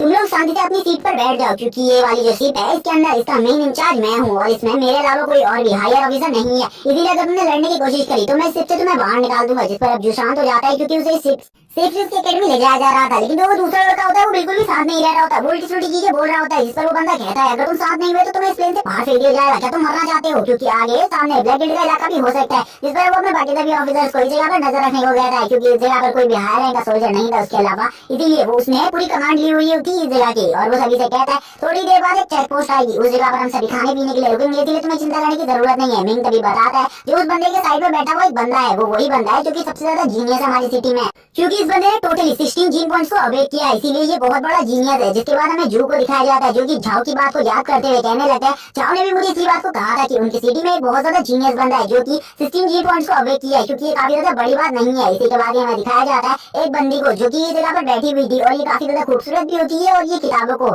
रीड करने के साथ साथ मैजिक में काफी ज्यादा परफेक्शन भी होता है इसके पास। अभी हम देखते हैं जो झाओ होता है वो एक लड़की को इसी तरफ आता हुआ देख रहा होता है और कहने लगता है, ये लड़की तो सही में काफी ज्यादा खूबसूरत है और वो और कोई नहीं बल्कि मिस्यू होती है। जैसी मिस्यू इस जगह पर आती है, वो बंदा भी मिस्यू को ग्रीट करने लगता है, क्योंकि मिस्यू को आता उससे काफी ज्यादा बड़ा होता है। जितने भी लड़के इस जगह पर होते हैं वो सभी के सभी मिस्यू को ही देख रहे होते हैं। मिस्यू सभी से कहती है, तुम सभी स्टूडेंट हो हमारी अकेडमी के, इसीलिए तुम लोगों को सेफ तरीके से उस जगह पर ले जाने की जिम्मेदारी हमारी है। थोड़ी देर में जितनी भी फ्लाइट्स होती है वो उड़ जाती है और सभी के सभी अब एक ही जगह से निकलने लगती हैं, जिसमें हमें दिखाया जाता है जो जनरल होते हैं वो भी इनकी सेफ्टी के लिए आए हुए थे, क्योंकि वो सिटी के सबसे ज्यादा पावरफुल जीन मास्टर थे, इसीलिए उन्हें भी इस जगह पर लाया गया था। वो सारे के सारे स्ट्रक्चर्स को नोटिस करते हुए एक ही दिशा में चल रहे होते हैं। वो अपने सभी ऑफिसर से कहते हैं, हमें ध्यान से चलना होगा, ब्लैक गिल्ड वालों को कभी भी हमारे ऊपर हमला हो सकता है। लेकिन तभी एक बंदा जनरल को बताता है, अभी तक हमारी चेक पोस्ट नहीं आई हुई है, इसीलिए वहां तक तो हमारे ऊपर कोई भी हमला नहीं कर सकता, वहां तक हम सेफ हैं। और अभी तक उन्हें हमारे बारे में नहीं पता चला होगा, क्योंकि हमने सारे के सारे ट्रैकिंग डिवाइस को इस एयरप्लेन के अंदर से हटा दिया है, इसीलिए उन्हें हमारे लिए ट्रैक करना काफी ज्यादा मुश्किल की बात है। जो यहाँ पर सोच रहा होता है वो लोग तो हमें काफी ज्यादा इजीली पकड़ लेंगे। अगर ब्लैक गिल्ड वालों को इसके बारे में पता चल गया, वो हमें बहुत ज्यादा इजीली इस जंगल में ट्रैप कर बहुत ज्यादा इजीली हमारी हंटिंग को कर सकते हैं। और मुझे तो बिल्कुल भी समझ में नहीं आ रहा हमें क्या करना चाहिए। तभी हमें एक बंदे को दिखाया जाता है जो कि वही ऑफिसर होता है। वो इन सभी से कहने लगता है, थोड़ी देर बाद हमारी जो ये गाड़ी है वो एक जगह पर रुकने वाली है, इसीलिए तुम सभी से मैं कह रहा हूँ, तुम सभी के पास टोटली 20 मिनट्स का टाइम होगा सब कुछ करने का, इसीलिए उन 20 मिनट्स में सब कुछ करके वापस आ जाना, वरना मैं उसके बाद तुम्हें बिल्कुल भी टाइम नहीं दूंगा। हमारी फ्लाइट वापस से टेक ऑफ हो जाएगी और इस जगह से निकल जाएगी और हम तुम वहाँ में से किसी का भी इंतजार नहीं करेंगे। हमें जू को दिखाया जा रहा है जो कि मिंग के साथ होता है और ये दोनों ही अब आगे की तरफ बढ़ रहे होते हैं। तभी जो मिंग होता है वो कहने लगता है, मुझे खाने की जरूरत है, लेकिन जो यहाँ पर बोल रहा होता है, इस जगह पर काफी सारे पावरफुल ऑफिसर्स हैं, मुझे ऐसा लगता है कि मुझे सबसे पहले वॉशरूम की तरफ जाना चाहिए। और अब ये सभी लोग वॉशरूम की तरफ चले जाते हैं। जो कहने लगता है, वॉशरूम में तो काफी सारे लोग आए हुए हैं, मुझे मैंने बिल्कुल भी नहीं सोचा था उस एयरक्राफ्ट में वॉशरूम की सर्विस भी नहीं होगी, क्योंकि इस जगह पर इतने सारे लोग आए हुए थे कि मुझे भी यहाँ पर काफी सारे लोगों के बाद आना पड़ा। इस जगह पर आपको देख रहा होता है काफी सारे लोग इस जगह पर मौजूद होते हैं, लेकिन उसी टाइम पर जो उनके एयरक्राफ्ट का ऑफिसर होता है वो भी इसी जगह पर होता है और वो उसको देखकर हैरान हो जाता है, क्योंकि जो उसका रूम होता है उसमें से काफी ज्यादा खांसी आ रही होती है। वो तभी अब अपनी पावर का यूज करने लगता है जो कि उसने उस सिटी में करी थी,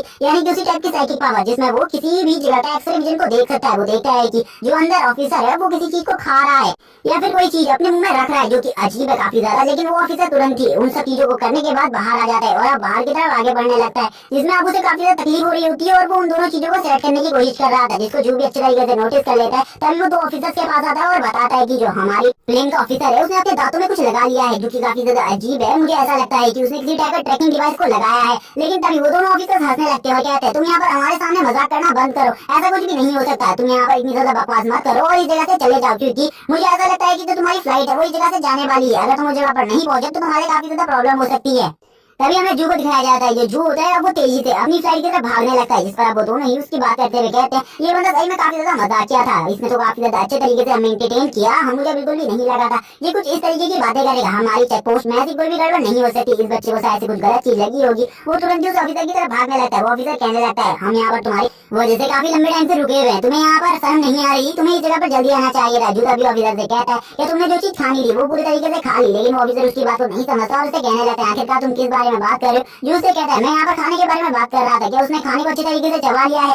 और अब जो तुरंत ही इस जगह से इस बात को कहकर निकल जाता है, क्योंकि वो इस ऑफिसर के साथ और कोई भी बहस नहीं करना चाहता था, क्योंकि वो इस ऑफिसर को रंगे हाथों पकड़ना चाह रहा था। वो आगे की तरफ बढ़ने लगता है और कहता है मुझे बिल्कुल ही समझ में नहीं आ रहा मुझे आखिरकार क्या करना चाहिए, मुझे किस, क्योंकि ये जो बंदा है इसके जो जीन पॉइंट्स है वो भी काफी ज्यादा पावरफुल होंगे और ये जरूर एक डी रैंक का मास्टर तो होगा ही होगा, इसीलिए मैं इससे बिल्कुल भी नहीं उड़ सकता, मुझे इससे ज्यादा स्ट्रॉन्ग बनने को ढूंढना हो। इसी के बाद में वापस से इन एयरक्राफ्ट को दिखाया जाता है जो कि तेजी से आगे बढ़ने लगती है। ये सारी की सारी कार यहाँ तेजी से आगे बढ़ रही होती है। यहाँ पर अब जो सोच रहा होता है उसे उस ऑफिसर को कुछ भी करके पकड़ना होगा, क्योंकि उसके मुंह में उसे कुछ ना कुछ लगाते हुए तो देखा ही था। वो कोई ना कोई टाइप के दांत थे जिनसे वो इजीली कांटेक्ट कर सकता है बाहर किसी से, शायद से ये किसी ब्लैक गिल्ड का मेंबर है। जो यहाँ पर सोच रहा होता है क्या सामने जो उसके दोनों ऑफिसर बैठे हुए क्या उससे उनसे बात करनी चाहिए, लेकिन वो समझ जा रहा है ये तो लो रैंक के ऑफिसर है, ये उसकी बात को नहीं सुनने वाले, इसीलिए उसे किसी हाई रैंक के ऑफिसर से मिलना होगा। तभी वो आगे बढ़ने लगता है अपने ही कंपार्टमेंट में और जैसे ही वो अपने कंपार्टमेंट में आगे जाता है उसे आगे और कोई नहीं यू मिलती है। वो यू से कहता है क्या मिस यू, मैं आपके साइड में बैठ सकता हूँ, जिस पर यू एग्री करती है और उसे कहती है तुम यहाँ पर बैठ सकते हो, तुम्हें कोई भी प्रॉब्लम नहीं होगी। और वो उसे पूछती है आखिरकार उसे कोई प्रॉब्लम तो नहीं है। जू यहाँ पर सबसे पहले उस ऑफिसर की तरफ देखता है और फिर कहता है मैं आपको इसके बारे में विस्तार से बताऊंगा। जितने भी लड़के इस जगह पर होते हैं वो कहने लगते हैं ये तो यहाँ पर यू के बगल में बैठ रहे हैं, आखिरकार ऐसा कैसे हो सकता है, यू ने उसे अपने बगल में कैसे बैठने दिया। अब वो यू को यहाँ पर सारी की सारी इन्फॉर्मेशन देने लगता है। वो यहाँ पर बोल नहीं सकता था इस इन्फॉर्मेशन को, इसलिए वो सारी के सारे मैसेजेस को टाइप करके यू को पढ़ा देता है। यू यहाँ पर उसको पढ़कर हैरान हो जाती है और कहती है क्या सही में यहाँ पर तुमने उस ऑफिसर को ये सब कुछ करते हुए देखा। और वो तुरंत ही उस ऑफिसर को आगे बुलाती है और कहती है मुझे तुमसे काम है, तुरंत ही आ गया। और वो जैसे ही ऑफिसर वो आगे आता है वो अपनी पावर्स का यूज करने लगती है। पहली बार हमें इस जगह पर यू की पावर को दिखाया जाता है, काफी ज्यादा अमेजिंग होती है। वो अपने एक ही हाथ से उस बंदे को उठाकर पटक देती हैं और वो कहने लगती हैं आखिरकार हमें बताओ तुम उस जगह पर क्या कर रहे थे। वो दोनों के दोनों जो सोल्जर्स होते हैं वो तुरंत ही यू की तरफ गन को पॉइंट कर देते हैं, लेकिन जैसे ही यू उन दोनों की तरफ देखती है उन दोनों की फट के हाथ में आ जाती है और वो दोनों के दोनों बंदे यहाँ पर कांपने लगते हैं। तभी जो यू होती है वो उस बंदे के दोनों हाथों को पकड़ लेती है और उससे कहती है जल्दी से अपने मुंह को चेक कराओ, क्योंकि मुझे तुम्हारे मुंह को चेक करना है, आखिरकार तुम्हारे मुंह में क्या था। तभी जो जू होता है वो कहने लगता है उन दोनों चीजों को मैं आपको बाहर निकाल कर दिखाता हूँ। और थोड़ी ही देर में वो उन दोनों चीजों को बाहर निकाल लेता है और यू को दिखाते हैं और कहता है मैंने इन दोनों चीजों को देखा था, क्या ये किसी टाइप का ट्रैकिंग डिवाइस है। इसको देखकर यू बताने लगती है कि ये किसी टाइप का ट्रैकिंग डिवाइस नहीं है, बल्कि ये हमारी लोकेशन को ट्रैक कर रहा है और इसके वजह से यहाँ पर ब्लैक गिल्ड का कोई भी मेंबर कभी भी पहुंच सकता है, इसीलिए मुझे इसके बारे में जनरल को बताना होगा। और वो इसे देखकर हैरान होती है और बंदे से कहती है कि आखिरकार तुमने ये क्यों किया। जिसके बाद ये बंदा बताता है कि मैं यहाँ पर ब्लैक गिल्ड से बिलोंग करता हूँ और मैंने यहाँ पर तुम्हारी लोकेशन को कब लीक कर दिया, इसीलिए तुम यहाँ पर बिल्कुल भी नहीं बच सकते और ना ही कोई टीम तुम्हारे पास आ सकती है तुम्हारी मदद करने के लिए, क्योंकि मैंने तुम्हारे के सारे नेटवर्क सिग्नल्स को जैम कर दिया है। इसके बारे में इस जगह पर कमांडर को भी पता चल जाता है और एक ऑफिसर कमांडर को आकर सारी की सारी बात बताने लगता है। तभी जो कमांडर होता है वो कहने लगता है जो मिस यू वाला क्राफ्ट है उसका पीछा करो, हमें उसी का फॉलो करना होगा और किसी भी चीज को फॉलो मत करो, क्योंकि मुझे बहुत ज्यादा अजीब लग रहा है सारे के सारे क्राफ्ट से कहो कि वो उन्हीं का पीछा करे और उन्हीं के पीछे पीछे चले। अब मुझे बिल्कुल भी समझ में नहीं आ रहा कि हम इन बच्चों की जान बचा भी पाएंगे या फिर नहीं, लेकिन तभी एक बंदा कहता है मास्टर हमें यहाँ पर काफी सारी चीजें दिख रही हैं, मुझे ऐसा लगता है कि हमारे ऊपर जल्दी हमला होने वाला है, इसीलिए हमें फुल स्पीड में और ज्यादा तेजी से आगे बढ़ना होगा। और वो अपने बाकी के सारे साथियों को बुलाने लगता है ताकि वो सभी के सभी मिलकर इस जगह पर इंजन को अच्छे तरीके से एक्टिवेट रख सके। इसी के बाद जो यू होती है वो यहाँ पर उस बंदे को अपनी पावर से हवा में उड़ा देती है और कहने लगती है तुमने यहाँ पर जो गलती करी है उसकी सजा तो तुम्हें जरूर मिलेगी। लेकिन तभी उसे एक कॉल आती है जिसमें उसे बताया जाता है कि उसे इस बंदे के साथ कुछ भी नहीं करना है, इसके ऊपर जितने भी एक्शन लेने वो सारे के सारे कमांडर लेंगे। इसी के बाद हमें दिखाया जाता है जितनी भी गाड़ियां होती हैं ये सारी की सारी अब इस जगह पर बहुत ज्यादा बुरे तरीके से फंस जाती है। ये लोग अब अपनी डिस्टेंस को और ज्यादा तेजी से आगे बढ़कर कवर करने लगते हैं। इनका भी रास्ता 1 घंटे का बचा होता है। इसके बाद कमांडर कहने लगते हैं फुल स्पीड में तेजी से आगे बढ़ो, हमें इनमें से कुछ ना कुछ को तो बचा ही लेंगे। लेकिन अब ये नामुमकिन सा लग रहा था क्योंकि इनकी तरफ काफी सारे लोग आने लगते हैं जो कि हवा में उड़ रहे होते हैं और तभी थोड़ी ही देर में इनके ऊपर एक हमला हो जाता है जो कि पर्पल कलर की एनर्जी वेव्स होती है जो कि इनके ऊपर लगातार हमला कर रही होती है। जिसको देखकर कमांडर कहने लगते हैं आखिरकार किन लोगों ने हमारे ऊपर हमला किया है, क्या इसके बारे में कोई सटीक जानकारी मिली है। इस पर सारे के सारे कमांडिंग ऑफिसर कहने लगते हैं हमारे ऊपर ब्लैक वालों ने हमला कर दिया और इनका अटैक काफी ज्यादा पावरफुल है और ये बहुत ज्यादा इजीली हमारे ऊपर निशाना लगा पा रहे हैं।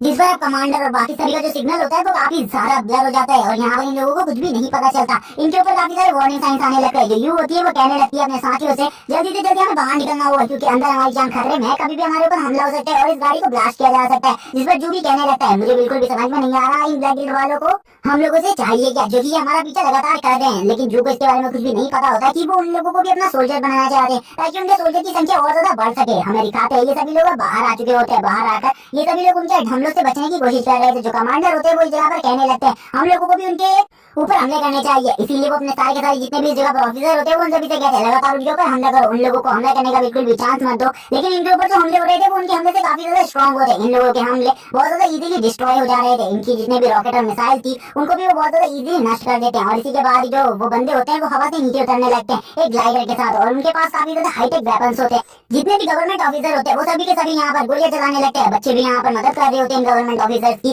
लेकिन ऐसा बिल्कुल भी नहीं लग रहा था कि ये लोग ज्यादा टाइम तक उन बंदों के सामने टिक पाएंगे क्योंकि उन बंदों के पास काफी ज्यादा हाईटेक हथियार थे। जो भी उनको देखते कहने लगता है उन लोगों की संख्या भी ज्यादा है और उन लोगों के पास काफी ज्यादा ऐसे ऐसे पावरफुल लोग हैं जिनका सामना हमारे बंदे बिल्कुल भी नहीं कर सकते। उनकी तरफ से एक बी रैंक का जीन योद्धा भी आया हुआ है जो कि अगर अभी तक अपनी पावर का यूज नहीं किया है, अगर उसने अपनी पावर का यूज किया तो वो काफी सारे सोल्जर्स को बहुत ज्यादा इजीली मार देगा। हमें दिखाया जाता है उस तरफ से और भी काफी सारे लोग बढ़ने लगते हैं। इन लोगों को पता चल जाता है अब इस जगह पर डीमंस भी आने वाले हैं क्योंकि इन लोगों ने डीमंस के साथ एक सौदा किया हुआ है। जिस जगह पर ये हम लोगों के ऊपर हमला करेंगे उस जगह पर डीमंस भी आ ही जाएंगे। थोड़ी देर में डीमंस भी आने वाले। अब जो जनरल होते हैं वो कहने लगते हैं हमें जल्दी से इस जगह से निकलना होगा क्योंकि वो जो बी रैंक का जीन मास्टर है उसने भी अपनी पावर का यूज करना स्टार्ट कर दिया है। जनरल को भी इस बारे में पता चल जाता है। जनरल अपने कुछ सोल्जर्स को बचा पाता है लेकिन बाकी के सारे सोल्जर्स मारे जाते हैं इस हमले में। जिसको देखकर जितने भी बच्चे होते हैं वो काफी ज्यादा डर जाते हैं। तभी यू भी यहाँ पर जू के पास आ जाती है और उससे कहने लगती है तुम्हें बिल्कुल भी डरने की जरूरत नहीं है, तुम्हारी प्रोटेक्शन के लिए इस जगह पर मैं हूँ, तुम्हें कुछ भी नहीं होगा। जो यहाँ पर कहने लगता है कि मुझे यहाँ पर अपनी चिंता बिल्कुल भी नहीं है। लेकिन बाकी सारे लोग काफी ज्यादा बुरे तरीके से मारे जा रहे हैं। जिस पर यहाँ पर यू उसे बताती है कि जो बी रैंक का जी मास्टर है उसकी पावर काफी ज्यादा है, उसका सामना इस टाइम पर अभी कोई भी नहीं कर सकता। हमें दिखाया जाता है वो लोग काफी ज्यादा दूर होते हैं, उनके पीछे काफी ज्यादा घना जंगल होता है जिसमें उनके और भी काफी ज्यादा सोल्जर छिपे हुए थे। जिस पर हमें दिखाया जाता है खाली ये दो ही। लेकिन इसके साथ ही इस जगह पर इनकी काफी बड़ी आर्मी आई हुई है। ये दोनों रिबिल बड़ी गाड़ी को अपने एक ही अटैक में तबाह कर देता है। जिसके बाद जो काफी सारे लोग उस जगह पर होते हैं उन सभी की हालत भी काफी ज्यादा खराब हो जाती है। वो लोग भी इधर उधर भागने लगते हैं। काफी सारे सोल्जर्स इसमें जख्मी हो जाते हैं। ये देखने के बाद तो कमांडर को भी गुस्सा आ जाता है। कमांडर कहने लगते हैं तुम्हारी ये हरकत मुझे बिल्कुल भी पसंद नहीं आई, इसीलिए अब तुम्हें मरना होगा। और इसी के साथ ही कमांडर अपने स्पीयर के साथ उसे मारने के लिए आगे बढ़ने लगते हैं। लेकिन तभी जो वो स्वॉर्डमैन बंदा होता है वो आगे बढ़कर कमांडर को रोकने की कोशिश करता है। इसी के साथ ही कमांडर बोलते हैं मैं तुम दोनों को ही आज इसी जगह पर मार डालूंगा। कमांडर और उस स्वॉर्डमैन के बीच में फाइट होना स्टार्ट हो जाती है जिसकी वजह से एक बहुत ज्यादा जोरदार ब्लास्ट होता है जिसकी वजह से वो बी रैंक का जी मास्टर पीछे की तरफ चला जाता है और वो कहने लगता है तुम्हें इसे जल्दी से जल्दी खत्म करना होगा या फिर इसे थोड़े टाइम तक रोके रखो, तब तक मैं जो हमारा मिशन है उसे कंप्लीट कर लेता हूँ। और इसी के साथ ही अपने बाकी सभी आदमियों से कहता है तुम्हें बाकी सोल्जर्स को संभालना होगा, बाकी सारा काम मैं खुद कर लूंगा और बाकी सारे काम के लिए तुम्हें किसी और की चिंता की जरूरत नहीं है। और इसी के बाद ही वो सभी लोग उनके ऊपर हमला करना स्टार्ट कर देते हैं जबकि हमें मिंग को दिखाया जाता है और जू को दिखाते हैं जबकि ये दोनों यहाँ पर सभी की मदद कर रहे होते हैं इस जगह पर। कमांडर अपने चारों तरफ एक प्रोटेक्शन बैरियर को बना लेते हैं। उनका प्रोटेक्शन बैरियर काफी ज्यादा स्ट्रॉन्ग होता है। हमें पता चलता है जो कमांडर है वो एक ए रैंक का जी मास्टर है जिस वजह से वो काफी ज्यादा इजीली इन सभी को बहुत ज्यादा बुरे तरीके से मार रहे होते हैं। कमांडर अकेले ही इन सभी लोगों के ऊपर भारी पड़ रहे होते हैं। वो स्वॉर्डमैन सोल्जर को भी मार दिया होता है अकेले कमांडर ने। अब वो बी रैंक का जी मास्टर घबराने लग गया होता है। वो अपने आदमियों से कहता है तुम मेरे को प्रोटेक्ट करो क्योंकि मुझे इस जगह से निकलना होगा। जिसको देखकर मिंग और जू कहने लगते हैं शायद से इस वॉर को हम बहुत ज्यादा इजीली जीत जाएंगे। लेकिन तभी हमें एक लड़की को दिखाया जाता है जो कि यू के साथ होती है। वो कहने लगती है मुझे कुछ लोगों की आवाज सुनाई दे रही है जो कि हमारी तरफ बढ़ रहे हैं। वो लोग काफी ज्यादा तेजी से हमारी तरफ बढ़ रहे हैं लेकिन वो बिल्कुल भी ह्यूमन की तरह फील नहीं हो रहे। इसी के बाद हमें पता चलता है इस जगह पर अब काफी सारे बीस्ट भी आ चुके हैं और इनकी काफी ज्यादा बड़ी फौज है और इनका लीडर इस टाइम पर इन्हें लीड कर रहा है। इन सभी का लीडर इन्हें कहने लगता है कि हमें जल्दी से जल्दी इन सभी को मारना होगा, इसीलिए ज्यादा टाइम वेस्ट ना करते हुए इन सभी के ऊपर हमला कर दो। जब हमें दिखाते जो ह्यूमन सिविलाइजेशन के सोल्जर्स होते हैं उन्होंने भी हथियारों को तैयार कर लिया होता है। एक सोल्जर बंदूक से उनके ऊपर फायर करने लगता है। जो डीमन होते हैं वो बहुत ज्यादा इजीली उनके बंदूक के अटैक से बच जा रहे थे क्योंकि उनकी स्पीड काफी ज्यादा फास्ट थी जिस वजह से वो बचकर ह्यूमंस के ऊपर अटैक करना स्टार्ट कर देते हैं और इसमें काफी सारे ह्यूमन सोल्जर्स मारे जाते हैं। हमें दिखाया जाता है एक टाइगर को जो कि काफी ज्यादा इजीली ह्यूमन सोल्जर्स की शील्ड को तोड़ दे रहा होता है। जो भी ये सब कुछ देख रहा होता है दूर से, जो कहने लगता है मुझे ऐसा लग रहा है कि हम सभी लोगों का अंत होने वाला है इसी जगह पर, क्योंकि हम लोग इनका सामना बिल्कुल भी नहीं कर सकते। डीमंस की जो सेना है वो ह्यूमंस की सेना से काफी ज्यादा है और इनकी पावर भी, और अब हमारी प्रोटेक्शन कोई भी नहीं कर सकता। तभी यू आगे बढ़ने लगती है, जिसे देखकर वो जो बंदा होता है जिसने यहाँ पर इन सभी लोगों को बुलाया था वो कहने लगता है कि अब यहाँ पर तुम्हें कोई भी नहीं बचा सकता, तुम सभी मरने वाले हो। लेकिन यू तभी अपने ऑरा को रिलीज करती है और पिछले एपिसोड में मैंने बताया ही था कि यू एक ए रैंक की जीन मास्टर है, लेकिन यू एक ए रैंक की नहीं बल्कि सी रैंक की जीन मास्टर है। इसी के साथ ही यू आगे बढ़ने लगती है और इसके पास काफी ज्यादा पावर्स भी होती है, जिस वजह से ये अब ह्यूमन सिविलाइजेशन को लीड कर रही थी और ये सभी लोगों से कहने लगती है तुम सभी लोगों को कुछ भी कर हमारी जब तक रेस्क्यू टीम इस जगह पर नहीं आ जाती तब तक हम सभी लोगों को इन सभी चीजों को संभालना होगा और सारे के सारे बच्चों की रक्षा करनी होगी। तभी हमें एक टाइगर को दिखाया जाता है जो कि इनके ऊपर हमला करने के लिए तैयार होता है। उसी टाइम पर एक बंदा इस जगह पर आ जाता है जो कि काफी ज्यादा स्ट्रॉन्ग होता है और अब वो उसका सामना करना स्टार्ट कर देता है। इस जगह पर काफी ज्यादा बेहतरीन तरीके से वो उस टाइगर के साथ फाइट कर रहा होता है। थोड़ी देर में वो उस टाइगर को बहुत ज्यादा इजीली हरा देता है। तभी हमें इस जगह पर एक सस्ते बुलबुलिन को दिखाते हैं जो कि इस जगह पर कहने लगता है पता नहीं रेस्क्यू टीम कब तक आएगी, लेकिन तब तक मैं इन्हें बहुत ज्यादा इजीली संभाल सकता हूँ। ये काफी ज्यादा इजीली यहाँ पर इन सभी वुल्व्स को मार रहा होता है। इसके पास भी वुल्वरीन की तरह क्लॉज होते हैं और ये अपने क्लॉज का काफी ज्यादा बेहतरीन तरीके से यूज कर रहा था। कमांडर बोलने लगते हैं यू ने अपनी पावर एक्टिवेट कर दिया है, इसीलिए अब मुझे लगता है कि हम लोग इस जंग को जीत सकते हैं, क्योंकि ये जो यू की पावर है वो एक साइकिक टाइप पावर है और यू अपने पावर से किसी भी चीज को कंट्रोल कर सकती है। अब काफी सारे वुल्व्स को दिखाया जाता है जो कि यू की तरफ बढ़ने लगते हैं ताकि वो यू को मार सके, क्योंकि उन्हें समझ में आ गया था यू काफी ज्यादा स्ट्रॉन्ग है। जबकि जू भी ये सब कुछ खड़ा होकर देख रहा था लेकिन उसे कुछ भी समझ में नहीं आ रहा था। हमें यू को दिखाया जाता है जो यू होती है वो इन सभी को देखकर कहती है तुम सभी को ऐसा लग रहा है कि तुम मुझे मार सकते हो, लेकिन ये तुम्हारी बेवकूफी है। इसी के बाद जो यू होती है वो काफी सारी बॉल्स को ओवन में उड़ा लेती है जो कि आयरन बॉल्स होती है और इनसे उन सभी वुल्व्स के ऊपर अटैक कर देती है। यू के अटैक्स काफी ज्यादा स्ट्रॉन्ग थे, जिसे देखकर मैं कहने लगता है यू तो सही में काफी ज्यादा स्ट्रॉन्ग है। मैंने बिल्कुल भी नहीं सोचा था ये इतनी ज्यादा स्ट्रॉन्ग होगी। जबकि हमें इस छोटी सी डीमन आर्मी के लीडर जनरल को दिखाया जा रहा है जो कि एक टाइगर होता है और वो कहने लगता है मुझे लगता है कि इस जगह पर मेरी टक्कर के लिए काफी सारे लोग हैं, मुझे उनका सामना करना चाहिए। जबकि यू इस जगह पर एक बहुत ज्यादा पावरफुल प्रोटेक्टिव बैरियर बनाने की कोशिश कर रही थी ताकि वो इन सभी का सामना कर सके, लेकिन जो वो टाइगर होता है वो काफी ज्यादा खतरनाक हमले कर रहा होता है जिस वजह से वो बैरियर ज्यादा टाइम तक नहीं संभाल सकती थी। क्यों कहने लगती है कि ये सभी लोग काफी ज्यादा स्ट्रॉन्ग है, इनका सामना करना हम लोगों के लिए इतना ज्यादा आसान नहीं होने वाला, इसीलिए हम सभी को अपनी फुल स्ट्रेंथ से उनके ऊपर अटैक करना होगा। जबकि टाइगर भी अब इनकी तरफ बढ़ने लगता है ताकि वो इन लोगों को मार सके। टाइगर बोलता है इस जगह पर अगर तुम ह्यूमंस को ऐसा लगता है कि तुम हमको बहुत ज्यादा इजीली मार सकते हो तो ये तुम्हारी बेवकूफी है। इसी के बाद ही वो टाइगर अपने काफी सारे अटैक्स को करने लगता है जो कि काफी ज्यादा स्ट्रॉन्ग होते हैं। यूरिन अटैक्स को देखकर कहती है सही में ये तो काफी ज्यादा स्ट्रॉन्ग है, मैंने बिल्कुल भी नहीं सोचा था ये इस टाइप के साइकिल अटैक्स भी कर सकता है। जबकि जो यू होती है वो भी रिटर्न में उन सभी के ऊपर अपने साइकिल अटैक को करने लगती है। जबकि जो यू का साइकिल अटैक था वो उससे भी ज्यादा पावरफुल होता है। इसी के बाद यू एक बहुत ज्यादा पावरफुल बैरियर को बना लेती है। इसी के बाद ही वापस से हमें उस टाइगर जनरल को दिखाते हैं। टाइगर जनरल यहाँ पर एक सीटी बजाता है जिस वजह से शायद से इस जगह पर काफी बड़ी आर्मी आने लगती है, जिसे देखकर यू भी घबरा जाती है क्योंकि अब ये जो आर्मी थी ये नॉर्मल जगह से नहीं बल्कि स्काई से आ रही थी और ये उड़ने वाले डीमन चलने वाले डीमन से काफी ज्यादा स्ट्रॉन्ग थे। और अब ये जितने भी स्काई वाली डीमंस होते हैं ये सभी ह्यूमंस के ऊपर हमला करना स्टार्ट कर देते हैं और ह्यूमंस की जो शील्ड होती है उनके ऊपर लगातार हमले कर रहे थे, जिससे ह्यूमंस को बिल्कुल भी नहीं समझ में आ रहा था कि वो किससे पहले, क्योंकि उनको मारने के लिए सामने से भी काफी सारे डीमंस आ रहे थे और स्काई में भी काफी सारे डीमंस थे जो कि उनको मारने की कोशिश कर रहे थे। ह्यूमंस को कुछ भी समझ में नहीं आ रहा होता। तभी जो एक बंदा होता है वो कहने लगता है तुम्हें यहाँ पर मेरी मदद के लिए आना होगा, लेकिन तभी हमें एक बंदे को दिखाया जाता है जिसके ऊपर टाइगर अटैक करता है और बहुत ज्यादा इजीली से टाइगर जनरल उस ह्यूमन को हरा देता है और अब काफी सारे जो ह्यूमन सोल्जर्स होते हैं उनके ऊपर भी डीमंस हमला कर देते हैं और ये बीस्ट काफी ज्यादा बेरहमी से ह्यूमंस को मार रहे होते हैं और उन्हें मारकर खा भी रहे थे, जिसे सब कुछ जू देख रहा होता है खड़ा होकर। तभी एक बीस्ट जो होता है वो जू के साथ खड़ी हुई एक लड़की के ऊपर हमला कर देता है, लेकिन जू इस बार तैयार होता है। जो कहने लगता है तुम सभी को ऐसा लगा था कि यहाँ पर तुम बहुत ज्यादा इजीली हम ह्यूमंस का शिकार कर सकते हो, लेकिन ऐसा बिल्कुल भी नहीं है। उसने अपने साथ एक आयरन बॉल को रखा था जिस वजह से अब वो आयरन बॉल का यूज करता है और काफी ज्यादा तेजी से उस बीच के ऊपर हमला करता है, जिस वजह से वो बीच काफी ज्यादा आसानी से एक अटैक में मारा जाता है, जिसे देखकर जो टाइगर होता है वो भी काफी ज्यादा गुस्से में आ जाता है। टाइगर जनरल कहने लगते हैं तुम बच्चे यहाँ पर मेरे को काफी ज्यादा देर से परेशान कर रहे हो, तुम्हें ऐसा लगता है कि तुम मुझे और ज्यादा टाइम से परेशान कर सकते हो, तो ये तुम्हारी भूल है। तुम यहाँ पर और ज्यादा टाइम बिल्कुल भी नहीं बचोगे। जो भी यहाँ पर समझ गया था वो इसका सामना नहीं कर सकता क्योंकि ये उससे काफी ज्यादा स्ट्रॉन्ग है। अगर जू इसका सामना करेगा तो ये जू को बहुत ज्यादा आसानी से मार देगा। वो जू से कहने लगता है अब तुम यहाँ पर भाड़ में जाओ, इसके बाद अब तुम मरने वाले हो। और इसी के साथ ही अपने किलर मूव के साथ वो जू के ऊपर अटैक कर देता है, लेकिन जू का दोस्त उसके सामने आ जाता है और एक तीर लेकर उसे बचाने बचाने की कोशिश करता है, लेकिन वो इसमें नाकामयाब हो जाता है और वो काफी ज्यादा बुरे तरीके से जख्मी हो जाता है इन सब चीजों की वजह से, जिसे देखकर टाइगर किंग यहाँ पर कहने लगता है तुमको यहाँ पर ऐसा लगा था कि तुम्हारा दोस्त तुम्हें बचा लेगा, लेकिन ये तो बेवकूफ निकला, ये तो मेरे एक ही हाथ से मारा गया। जबकि हमें जू को दिखाया जाता है जो कि उसके ऊपर भी उसी आयरन बॉल से अटैक करता है और ये अटैक काफी ज्यादा स्ट्रॉन्ग होता है, जिस वजह से टाइगर किंग काफी ज्यादा दूर चला जाता है। जू को ऐसा लगता है वो मर गया, लेकिन उसे कुछ भी नहीं हुआ होता, बस उसके सर में एक छोटा सा निशान बना होता है, जिसे देखकर जू हैरान होते हुए कहता है मैंने इसके ऊपर जो अटैक किया था वो पॉइंट ब्लैंक रेंज से था, उसके बाद भी इसके ऊपर मेरे इस अटैक का कोई भी असर नहीं हुआ। अगर मैं अभी इसके ऊपर अपने किसी अटैक का यूज करता हूँ तो बहुत ज्यादा नामुमकिन सी बात होगी, क्योंकि अगर इतने ज्यादा करीब से मेरे अटैक का उसके ऊपर कोई भी असर नहीं हुआ तो इतने ज्यादा दूर से भी उसके ऊपर कोई असर नहीं होगा मेरे इन अटैक्स का। मुझे क्या करना चाहिए? तभी वो टाइगर किंग वापस से उसके ऊपर हमला करने के लिए आगे आता है। टाइगर जनरल बोलता है तुम मरने वाले हो, लेकिन तभी जो टाइगर जनरल होता है उसको हवा में ही पेड़ों की काफी सारी बेलों द्वारा पकड़ लिया जाता है, जिसको और किसी ने नहीं उसी लड़की ने यूज किया होता है। वो लड़की कहने लगती है तुम्हें उसके ऊपर अभी हमला करना होगा, जबकि जो जू होता है वो जैसे ही उसके ऊपर हमला करता है वैसे ही उसकी सारी की सारी जो बेलें होती है वो एक ही बार में कट जाती है, जिसे देखकर टाइगर किंग कहने लगता है तुम कहाँ देख रहे हो, तुम्हें पता भी है तुम किस जगह पर अटैक कर रहे हो। जू को तो कुछ भी समझ में नहीं आ रहा था और जू यहाँ पर अब सोच समझ कर कुछ भी नहीं कर पा रहा था, क्योंकि जू के सामने उसकी मौत खड़ी थी, जिसे देखकर जू की भी फट के चाल थी। जू कहने लगता है मुझे कुछ भी समझ में नहीं आ रहा, आखिरकार मुझे क्या कदम उठाना चाहिए, मुझे कुछ भी समझ में नहीं आ रहा है, मुझे क्या करना चाहिए, मुझे इस जगह पर कुछ भी समझ में नहीं आ रहा। और ये चीज वो बार बार रिपीट करने लगता है, जिसके बाद जो टाइगर के जनरल होता है वो कहने लगता है इस जगह पर इनकी बचाव टीम भी आ चुकी है और वो काफी ज्यादा तेजी से हमारे सोल्जर्स को मार रही है। लेकिन तभी हमें दिखाते हैं एक सोल्जर भी मारा जाता है जो कि एक स्नाइपर सोल्जर था।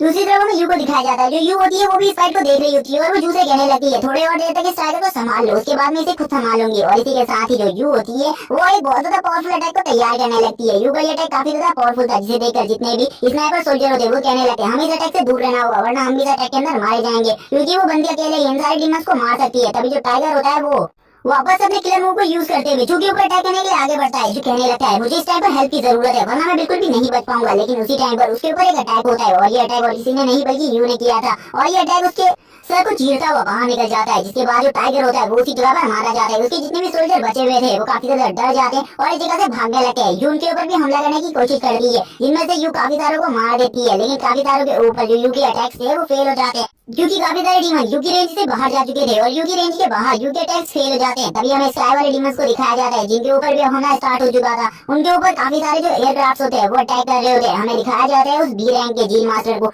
जो कि यहाँ पर काफी ज्यादा डर जाता है। वो कहने लगता है मुझे यहाँ पर अब भागना होगा, क्योंकि अब इन लोगों से बिल्कुल भी फाइट नहीं कर सकता, इन लोगों की संख्या काफी ज्यादा है और अब जितनी भी मेरी टीम थी इस जगह पर वो सारी की सारी मारी जा चुकी है। और वो अपने सोल्जर से कहता है तुम इस को इस टाइम पर रोको, मैं इस जगह से भाग रहा हूँ। और इसी के बाद जो उसके सोल्जर्स होते हैं वो इस टाइम पर अपने आप को सेल्फ डिस्ट्रक्ट करने लगते हैं, जिस वजह से इस जगह पर काफी ज्यादा जोरदार ब्लास्ट होना स्टार्ट हो जाता है। तभी हमें यू को दिखाया जाता है जो कि उसकी साइकिक पावर्स खत्म होने की वजह से नीचे की तरफ गिरने लगती है, जिसे जैसे ही जू देखता है वो कहने लगता है उसे बचाने की जरूरत है। लेकिन उस टाइम पर उस जगह पर कोई भी मौजूद नहीं होता, इसीलिए इस मौके का फायदा उठाते हुए जो तुरंत ही यू के पास चला जाता है और उसको अपनी गोद में उठा लेता है और कहता है आखिरकार मैंने इसे बचा लिया, वरना ये इस जगह पर गिरकर बहुत ज्यादा बुरे तरीके से जख्मी हो जाती। जो पहली बार यू को इतने क्लोज से देख रहा था और क्लोज से देखकर बोलता है ये तो सही में काफी ज्यादा ब्यूटीफुल है, मैंने इससे ज्यादा ब्यूटीफुल लड़की आज से पहले कभी भी नहीं देखी। तभी हमें दिखाया जाता है जो जनरल होते हैं वो कहने लगते हैं इस जगह पर वो लोग इस जगह से भाग चुके हैं, इसीलिए अब हम उनका पीछा नहीं कर सकते। उनके सोल्जर्स कहने लगते हैं कि हमें उनका पीछा करना चाहिए इस टाइम पर, क्योंकि वो ज्यादा दूर नहीं भागे होंगे, आप हमें उनकी लोकेशन बता दीजिए, हम उसको फॉलो करते हैं। लेकिन जनरल इन सब चीजों के लिए मना कर देते हैं। जनरल कहते हैं मैंने पहले काफी सारे सोल्जर्स को खो दिया है, अब मैं और ज्यादा सोल्जर्स को नहीं खोना चाहता, इसीलिए अब हम सभी को इस जगह से निकलना होगा और इस जगह से निकलकर हमें किसी और जगह पर जाना होगा, क्योंकि उस बंदे ने अपने सारे सोल्जर्स को सेल्फ डिस्ट्रक्ट होने के लिए कहा था, जिस वजह से वो काफी ज्यादा दूर निकल चुका होगा इस टाइम तक और उसकी साइड से जो बाकी आर्मी है वो भी इसी जगह पर मौजूद हो सकती है। इसीलिए इस टाइम पर हम लोग और ज्यादा खतरे को मोल नहीं ले सकते, इसीलिए अब हमें वापस जाना होगा। हमें दिखाया जा रहा है जितने भी एयरक्राफ्ट इस टाइम पर इस जगह पर होते हैं कमांडर कहने लगे हैं तभी लोग उस एयरक्राफ्ट में बैठ जाओ, जितने भी जख्मी लोग हैं उन सभी को भी उस एयरक्राफ्ट में डालो, क्योंकि हम लोग इस टाइम पर अपने सीक्रेट लोकेशन पर जा सकते हैं जिस जगह पर हमारे लोगों का ट्रीटमेंट हो जाएगा। हमें दिखाया जा रहा है जू के फ्रेंड मिंग को, जो कि इस समय ट्रीटमेंट से गुजर रहा होता है। तभी यहाँ पर जो जू होता है अपने फ्रेंड से कहने लगता है तुम यहाँ पर उठो मत, तुम लेटे रहो, डॉक्टर ने तुम्हें लेटे रहने की सलाह दी है। जिस पर मिंग कहने लगता है कि हम लोग बच चुके हैं, डीमंस मारे गए, जिस पर जू से सारी की सारी बातें बताता है। और यहाँ पर ये सारी बातें सुनने के बाद वो कहने लगता है ये फाइट काफी ज्यादा अमेजिंग रही होगी, लेकिन मैं तुम्हें बचाने की वजह से बेहोश हो गया था, उसके बाद मैं उड़ भी नहीं पाया। जिस पर जू उससे कहता है मुझे पता है इसके बारे में, तुम काफी ज्यादा लकी हो, डॉक्टर ने मुझे बताया तुम्हें टोटली 3 फ्रैक्चर्स हुए हैं और ये तीनों के तीनों फ्रैक्चर्स काफी ज्यादा सीरियस है। डॉक्टर ने कहा है तुम्हें 3 महीने के बेड रेस्ट की जरूरत है, जिसके बाद ही तुम्हारा ये हाथ ठीक हो पाएगा। और ये काफी सारे लोग जिनकी काफी ज्यादा बुरी हालत है, लगभग 100-200 लोग मारे जा चुके हैं इन सब चीजों में। वो तो अच्छा हुआ मिस्यू की वजह से मैं भी बच पाया, वरना मैं भी शायद से तुम्हारी ही साइड में इस बेड में पड़ा हुआ होता, क्योंकि मिस्यू ने अगर उस टाइगर के ऊपर वो अटैक नहीं किया होता, वरना मेरी जान बचने के तो 0% चांस थे। तभी यहाँ पर आप वो कहने लगता है क्या तुम यहाँ पर प्रोफेसर यू की बात कर रहे हो, मुझे पता है उनके बारे में, उनकी स्ट्रेंथ काफी ज्यादा है। तभी इस जगह पर एक लड़की आ जाती है जिसका नाम हमें जियाओ बताया जाता है। जियाओ कहने लगती है जू यहाँ पर तुम्हें मिस यू बुला रही है, अगर तुम यहाँ पर मिस यू के पास जाना चाहते हो तो वो तुम्हें इसी टाइम पर बुला रही है किसी वजह से, इसीलिए तुम्हें उस जगह पर आना होगा।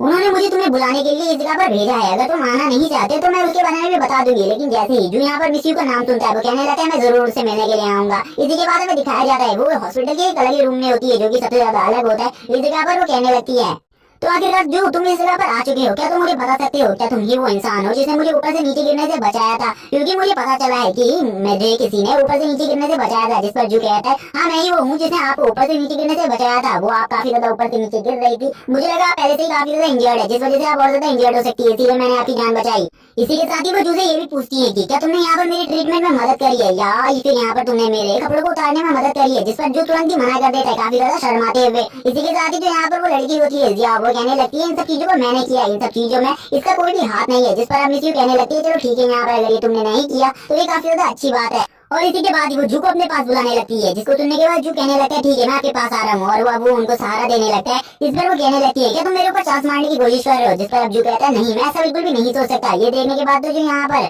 जिया होती है वो और ज्यादा हंसने लगती है जू के ऊपर। तभी हमारा सीन शिफ्ट होता है, हमें दिखाया जाता है किसी को बहुत ज्यादा बुरे तरीके से पीटा जा रहा होता है, और ये और कोई नहीं वही बंदा होता है जिसने इस जगह की इन्फॉर्मेशन सभी लोगों को लीक करी थी। और इस जगह पर आप कमांडर उससे पूछताछ कर रहे होते हैं, लेकिन उसने कमांडर को आप तक कोई भी जानकारी नहीं बताई थी। कमांडर कहने लगते हैं हमने इसे सभी तरीके से टॉर्चर कर देख लिया, इसने तो अभी तक हमें कुछ भी नहीं बताया। मैंने यहाँ पर मिस यू को बुलवा लिया है, शायद से वो हमारी कुछ मदद कर पाए।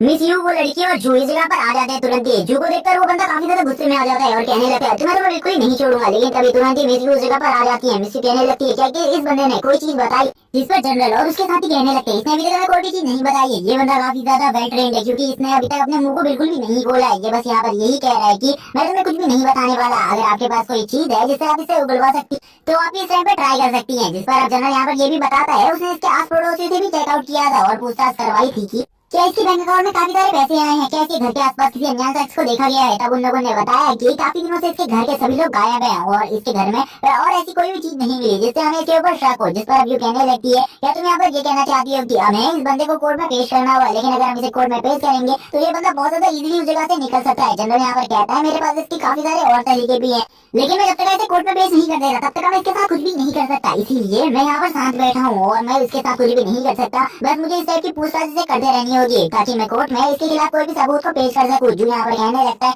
मैंने यहाँ पर आपको एक सबूत दिया था जो कि इसके वो नकली दांत के पीस थे जिससे इसने हमारी लोकेशन को लीक कर दिया था। आप उससे यहाँ पर इसकी इजीली रिपोर्ट दर्ज कर सकते हैं और इसे जेल में भिजवा सकते हैं। तभी हम देखते हैं वो बंदा यहाँ पर हंसते हुए कहता है जो यहाँ पर सबसे पहले मैं तुझे ही मारूंगा और किसी को भी नहीं, बल्कि मेरा सबसे बड़ा दुश्मन तू ही है। तेरे वजह से मैं इस जगह पर फंसा हुआ हूँ और आज तो मैं तुझे बिल्कुल भी नहीं छोड़ूंगा। अगर मुझे एक बार मौका मिल गया और मैं आजाद हो गया सबसे पहले मैं तुझे मारूंगा। जिसको देखकर वो लड़की काफी ज्यादा डर जाती है। जो कहने लगता है ये तो काफी ज्यादा खतरनाक है, ये तो मुझे ही मारने की बात कर रहा है इस जगह पर। यू भी यहाँ पर कहने लगती है आपके पास सही में एक सबूत है जिससे आप इसे इजीली जेल में भिजवा सकते हैं, तो आप उसका यूज क्यों नहीं कर रहे? आप इजीली उसका यूज कर इस बंदे को बहुत ज्यादा आसानी से जेल के अंदर भिजवा सकते हैं और कोर्ट में भी केस को बहुत ज्यादा इजीली जीत सकते हैं। तो आप इतना ज्यादा डिले क्यों कर रहे हैं? क्या मैं इसका रीजन आप लोगों से पूछ सकती हूँ? क्योंकि आप लोगों ने अभी तक उस टूथपिक के बारे में मुझे कोई भी चीज नहीं बताई है जिससे हमारी लोकेशन को लीक कर दिया गया था। जल्दी से मुझे उन सब चीजों के बारे में जानकारी दो। आखिरकार तुम लोग हमसे क्या छुपा रहे हो? क्योंकि यहाँ पर तुम अगर चाहो तो पुलिस में इजीली इसको पकड़वा सकते हो। जनरल कमांडर आखिरकार तुम क्या कर रहे हो? कमांडर यहाँ पर तभी कहने लगते हैं जैसे कि मैंने तुम्हें बताया कि हम इसको जेल में भिजवा सकते हैं, लेकिन अभी कुछ टाइम के लिए, क्योंकि उसके बाद ये बहुत ज्यादा आसानी से निकल जाएगा। क्योंकि मैंने उन सब चीजों के ऊपर रिसर्च करी जो कि तुमने मुझे सबूत दिए थे और वो सबूत बहुत ज्यादा बेकार है क्योंकि अब वो पूरी तरीके से खराब हो चुके हैं। इसीलिए मुझे लगता है कि मुझे इसे मार देना चाहिए। जिसको सुनने के बाद वो बंदा कहने लगता है तुम मुझे मार नहीं सकते, मुझे यहाँ पर कोर्ट जाना है, मुझे अपने लिए वकील को करना है। इसके बाद यू उसके पास आ जाती है। यू उसकी बॉडी को चेक करने लगती है और बताती है कि इसकी बॉडी में कोई भी इन्फॉर्मेशन नहीं है। इसकी सारी की सारी जो इन्फॉर्मेशन थी वो इसके माइंड से डिलीट कर दी गई थी लास्ट टाइम पर। इसीलिए मैं यहाँ पर बता सकती हूँ कि इसके माइंड में कोई भी इन्फॉर्मेशन नहीं है, और इसके माइंड में कोई इन्फॉर्मेशन नहीं तो ये बंदा हमारे किसी भी काम का नहीं है। अगर तुम चाहो तो इसे बहुत ज्यादा इजीली मार सकते हो। मैं भी यहाँ पर तुम्हें यही सजेशन दूंगी कि इसे खत्म कर दो। और यू यहाँ पर जैसे ही ये कहती है जो वो बंदा होता है वो काफी डर जाता है क्योंकि अब उसकी बॉडी में काफी ज्यादा रिएक्शन होने लगते हैं। उसी टाइम पे जो कमांडर होते हैं उसे एक ही स्ट्राइक में मार डालते हैं। इसी के साथ इसको देखने के बाद जो जू और जिया होते हैं वो दोनों ही काफी ज्यादा घबरा जाते हैं, जबकि यू यहाँ पर तुरंत ही खड़ी रहती है और कहने लगती है ये तुमने काफी ज्यादा अच्छा काम किया, अब मुझे लगता है मुझे इस जगह से चले जाना चाहिए क्योंकि तुमने अपने काम को फिनिश कर दिया है। जिस पर अब यहाँ पर वो कहने लगते हैं तुम लोग काफी ज्यादा अच्छे हो, तुमने हमारी काफी ज्यादा मदद करी और तुम्हारा जो ये न्यू क्लासमेट है, वो भी काफी ज्यादा अच्छा है, इसने हमारी 2 बार मदद कर दी है। जिस पर कमांडर यहाँ पर जू के पास आते हैं और जू से कहने लगते हैं, मैं तुम्हें शुक्रिया कहना चाहता हूँ क्योंकि तुमने हमारी 2 बार मदद करी। सबसे पहले उस जगह पर उस अपराधी को पकड़ने के लिए, और दूसरी बार हमें इस चीज के बारे में बताया, वरना हम लोगों को इसके बारे में पता ही नहीं होता और हम शांत रहते और हमारे ऊपर अचानक से हमला हो जाता जिसमें हमारी सारी की सारी आर्मी मारी जाती। तुमने मेरी आर्मी के लिए काफी कुछ किया है, अगर मैं कभी तुम्हारे लिए कुछ कर पाया और तुम्हारी कुछ मदद कर पाया तो मुझे इसके बारे में जरूर बताना।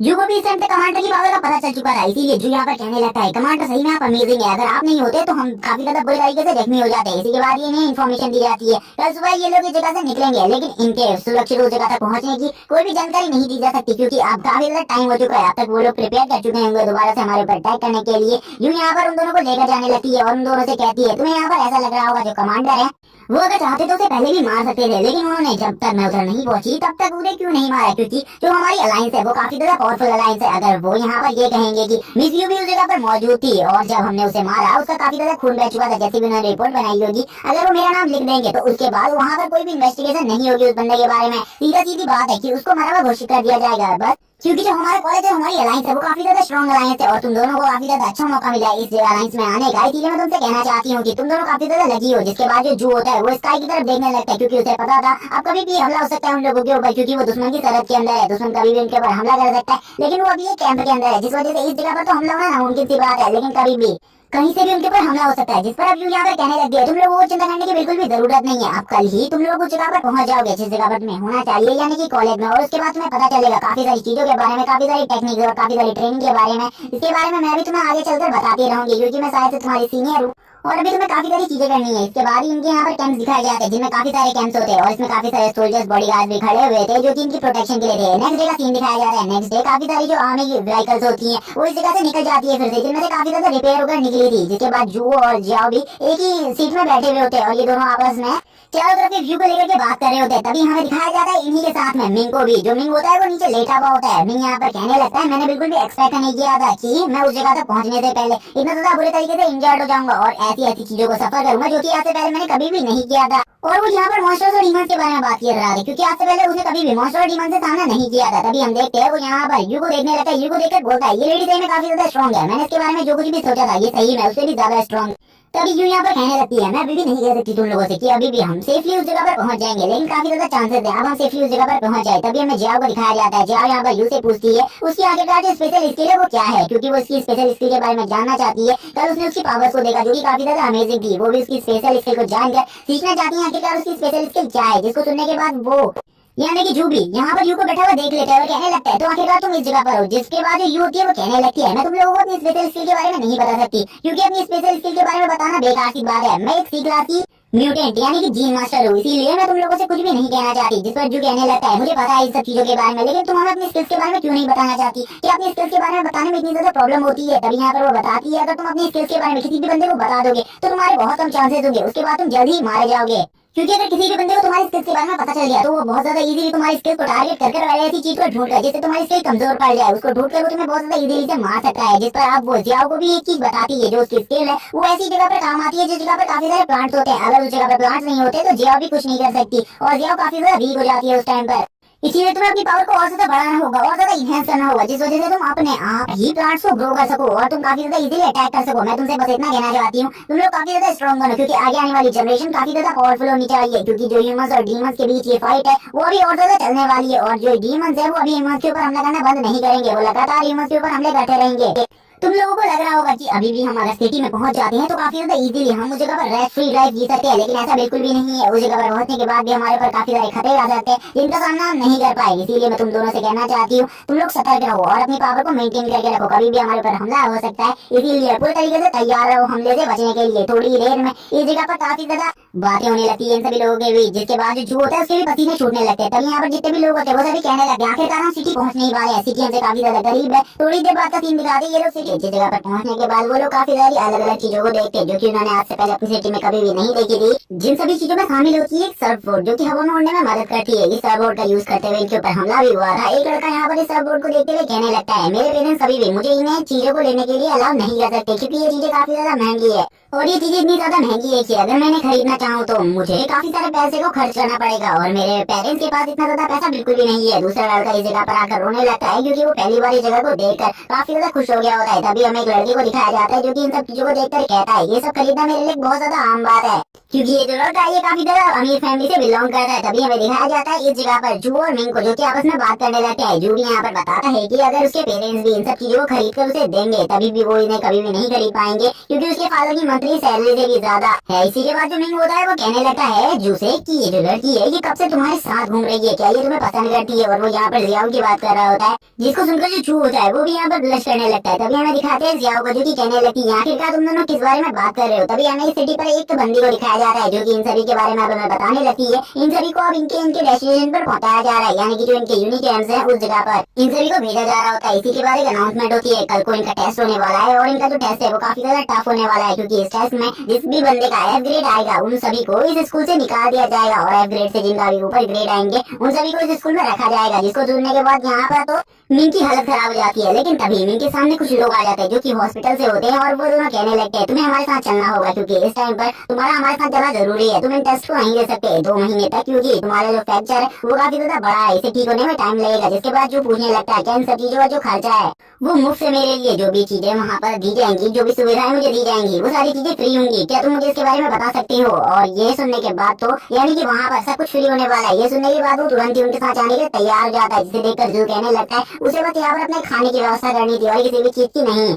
अब मैं यहाँ पर जू से कहने लगता है चलो ठीक है दोस्त, अब हम मिलेंगे बाद में, जब यहाँ पर मैं इस जगह से फ्री हो जाऊंगा उसके बाद मैं तुमसे मिलने के लिए जरूर आऊंगा। जिसके बाद जू यहाँ पर कहने लगता है सही में ये बंदा तो अपने खाने का इंतजाम कर चला गया। और यहाँ पर जिया भी कहने लगी क्या तुम अपने रूम में जा रहे हो। जिसके बाद जू अपने रूम में तुरंत ही आ जाता है, उसका रूम काफी ज्यादा अच्छा होता है। जू कहने लगता है कल जो टेस्ट होने वाला है मुझे उसमें अच्छा परफॉर्म करना होगा और उसमें लगभग सी ग्रेड तो हासिल करना ही होगा। मुझे ये नॉर्मल ई ग्रेड और डी ग्रेड नहीं चाहिए, मुझे एक हायर ग्रेड चाहिए जो कि सी ग्रेड है, क्योंकि इसके ऊपर मैं बिल्कुल भी हासिल नहीं कर सकता, जिसके लिए मुझे 20 जी पॉइंट को अवेक करना होगा और ये काम मुझे आज रात में ही करना होगा। अगर मैंने इन सारे कामों को कर लिया तो उसके बाद जो मेरी स्ट्रेंथ लेवल है और मेरी पावर लेवल वो भी काफी ज्यादा बढ़ जाएगी, क्योंकि मेरे राइट आर्म की जो जीन पॉइंट्स हैं वो अभी तक अनलॉक नहीं हुए हैं, मेरे खाली लेफ्ट आर्म के ही जीन पॉइंट्स अनलॉक हुए हैं। मुझे राइट आर्म के भी जीन पॉइंट्स को अनलॉक करना होगा ताकि मैं दोनों ही हाथों से अच्छी तरीके से फाइटिंग कर सकूं। और अब वो इन सब चीजों के बारे में सोचकर पहले यहाँ पर अपनी एनर्जी को बढ़ाने के बारे में सोचता है, क्योंकि जो उसकी एनर्जी थी वो इतनी ज्यादा बिल्कुल भी नहीं थी कि वो एक जीन पॉइंट को अवेक कर सके।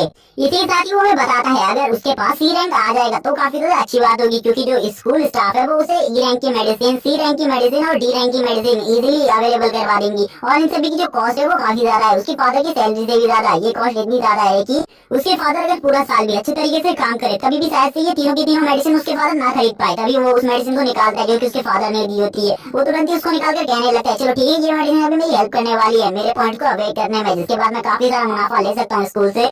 इसी के बाद वो वापस से उस वर्चुअल स्पेस में आ जाता है और वापस से अपनी ट्रेनिंग को स्टार्ट कर देता है। इसी के साथ ही अब हमें डायरेक्टली नेक्स्ट मॉर्निंग का सीन दिखाया जाता है, जिस टाइम पर वो सोया हुआ होता है जमीन में। रात में उसने काफी ज्यादा मेहनत करी थी, इस वजह से उसकी बॉडी काफी ज्यादा वीक हो गई थी। वो कहने लगता है रात भर मैं इसी जगह पर सोया रहा, मुझे बिल्कुल भी नहीं पता रात में मैंने आखिरकार कितने जीन पॉइंट्स को अवेक किया, लेकिन मैंने अपनी जो प्रोग्रेस है उसे काफी ज्यादा अच्छा कर लिया है। तभी उसके रूम में यहाँ पर कोई आने लगता है और जैसे ही वो रूम का डोर ओपन करने जाता है वो देखता है और कोई भी नहीं बल्कि यू उसके रूम में आई हुई है, जो की काफी ज्यादा ब्यूटीफुल लग रही होती है। इस टाइम पर यू को देखकर जो काफी ज्यादा शर्माने लगता है, क्योंकि उसने इस टाइम पर अपनी पैंट बिल्कुल भी नहीं पहनी होती। वो सोच रहा होता है एक बार ये इधर से चली जाए ताकि मैं इस जगह पर पैंट को पहन सकूं। वो काफी ज्यादा एम्बैरेसिंग फील कर रहा होता है, वो इस जगह पर काफी सारी चीजें सोच रहा होता है। वो सोचता है आखिरकार ये लड़की इस जगह पर क्यों आई है। इसी के बाद वो उसे कहती है तुम अपने आंखें बंद करो और एक लेटर को तुरंत ही नीचे रख देती है। और यहाँ पर अब जू से कहती है क्या तुम मुझे इस लेटर को पढ़ के बता सकते हो आखिरकार इस लेटर में क्या लिखा हुआ है। जिस पर वो इस टाइम पर जू की आई पावर को टेस्ट कर रही होती है, जिसे देखकर जू कहने लगता है हाँ मुझे पता है इसमें, और वो थोड़ी बहुत चीजें बता देता है। जिसके बाद यू उसे मना कर देती है बाकी चीजें बताने के लिए, और वो कहती है कि तुम तो यहाँ पर सही में कमाल की हो, तुम्हारी आई पावर भी कमाल की है,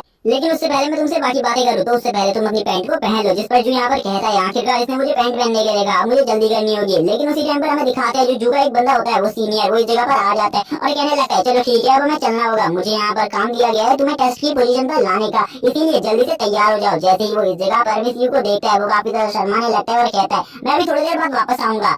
और इस जगह पर अब वो क्या चीजें समझ रहा होगा तो आप लोग समझ जाओ इस जगह पर कि उसने क्या गलत चीजें अब सोच ली हैं अपने माइंड में, और इसके बारे में हमें आगे पता चलेगा। जो भी ये देखकर हैरान हो जाता है और कहने लगता है अब तो सही में मैं बहुत ज्यादा बुरा पहुंचने वाला हूँ। तभी यहाँ पर यू कहने लगती है मैं तुमसे बस इतनी बात कहना चाहती हूँ, आज जो तुम्हारा टेस्ट होने वाला है उसमें तुम्हें अपने फुल पोटेंशियल को बिल्कुल भी नहीं दिखाना है, तुम्हें बस अपनी हाफ पावर ही दिखानी है। जिसको सुनने के बाद जो यहाँ पर कहने लगते हैं आखिरकार तुम मुझसे इन सब चीजों के बारे में क्यों बात कर रही हो, मुझे तो इन सब चीजों के बारे में तुम्हारी कोई भी बात समझ में नहीं आ रही कि मुझे अपनी हाफ पावर क्यों शो करनी होगी जबकि मैं अपनी फुल पावर शो कर सकता हूँ।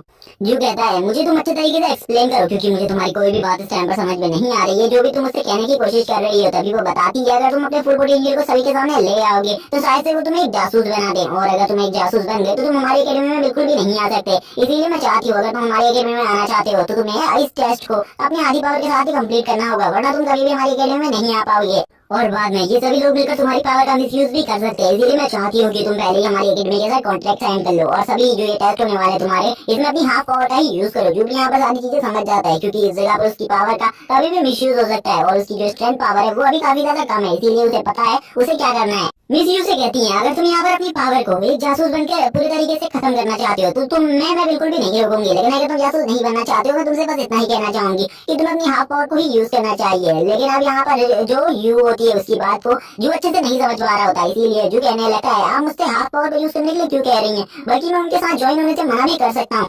तो यहाँ पर अब उसे बताती है उनके ऑफर को मना करना तुम्हारे बस की बात नहीं है, क्योंकि वो तुम्हें अच्छी ट्रेनिंग और काफी सारा पैसा देंगे, जिस वजह से तुम उनके ऑफर को बिल्कुल भी मना नहीं कर पाओगे। जिस पर जो यहाँ पर कहने लगता है मैं यहाँ पर इजीली उनके ऑफर को एक्सेप्ट नहीं करूंगा, और वो यहाँ पर इस बात का सबूत देने के लिए भी तैयार होता है। जिस पर यहाँ पर कहती है तुम्हें इसका कोई सबूत देने की जरूरत नहीं है, बस तुम्हें इस एग्रीमेंट में साइन करना होगा, जिस वजह से तुम हमारी एकेडमी के स्टूडेंट बन जाओगे। इसीलिए इस काम को जल्दी कर लो। जिसको सुनने के बाद जो यहाँ पर कहता है ठीक है यहाँ पर मुझे इसे दे दो, मैं इसमें अपने साइन कर दूंगा, जिस वजह से मैं तुम्हारी एकेडमी का ऑफिशियल स्टूडेंट बन जाऊंगा। और वो तुरंत ही उस एग्रीमेंट को पूरी तरीके से पढ़ने लगता है। जब वो उसको पढ़ता है तो उसे काफी सारी नई बातें भी जानने को मिलती है इस एकेडमी के बारे में। इसी के बाद ही वो देखने लगता है डेट को, और डेट चेक करने के बाद वो कहता है ओ सुबह के इतना टाइम हो चुका है, मुझे बिल्कुल भी नहीं पता था, मेरे टेस्ट का भी टाइम हो रहा है, इसीलिए मुझे जल्दी से इस जगह से निकलना होगा। इस पर साइन करने के बाद और वो तुरंत इन सब चीजों को अच्छे तरीके से देखता है और कहने लगता है ये सारी चीजें काफी ज्यादा अमेजिंग है, मैंने इन सभी चीजों के बारे में इस तरीके से नहीं सोचा था। और वो तुरंत ही उस जगह पर साइन करता है, इस जगह से निकलने के बारे में सोचने लगता है। तभी जो होती है वो कहने लगती है क्या तुम इस जगह से जा रहे हो, जिस पर जो यहाँ पर बताने लगता है उसके टेस्ट का टाइम हो चुका है और उसे टेस्ट पर टाइम पर पहुंचना होगा, वरना ये काफी ज्यादा बड़ी भीड़ का सामना करना पड़ सकता है उसे। लेकिन ये उससे कहती है तुम यहाँ पर काफी ज्यादा गलत सोच रहे हो इन सब चीजों के बारे में,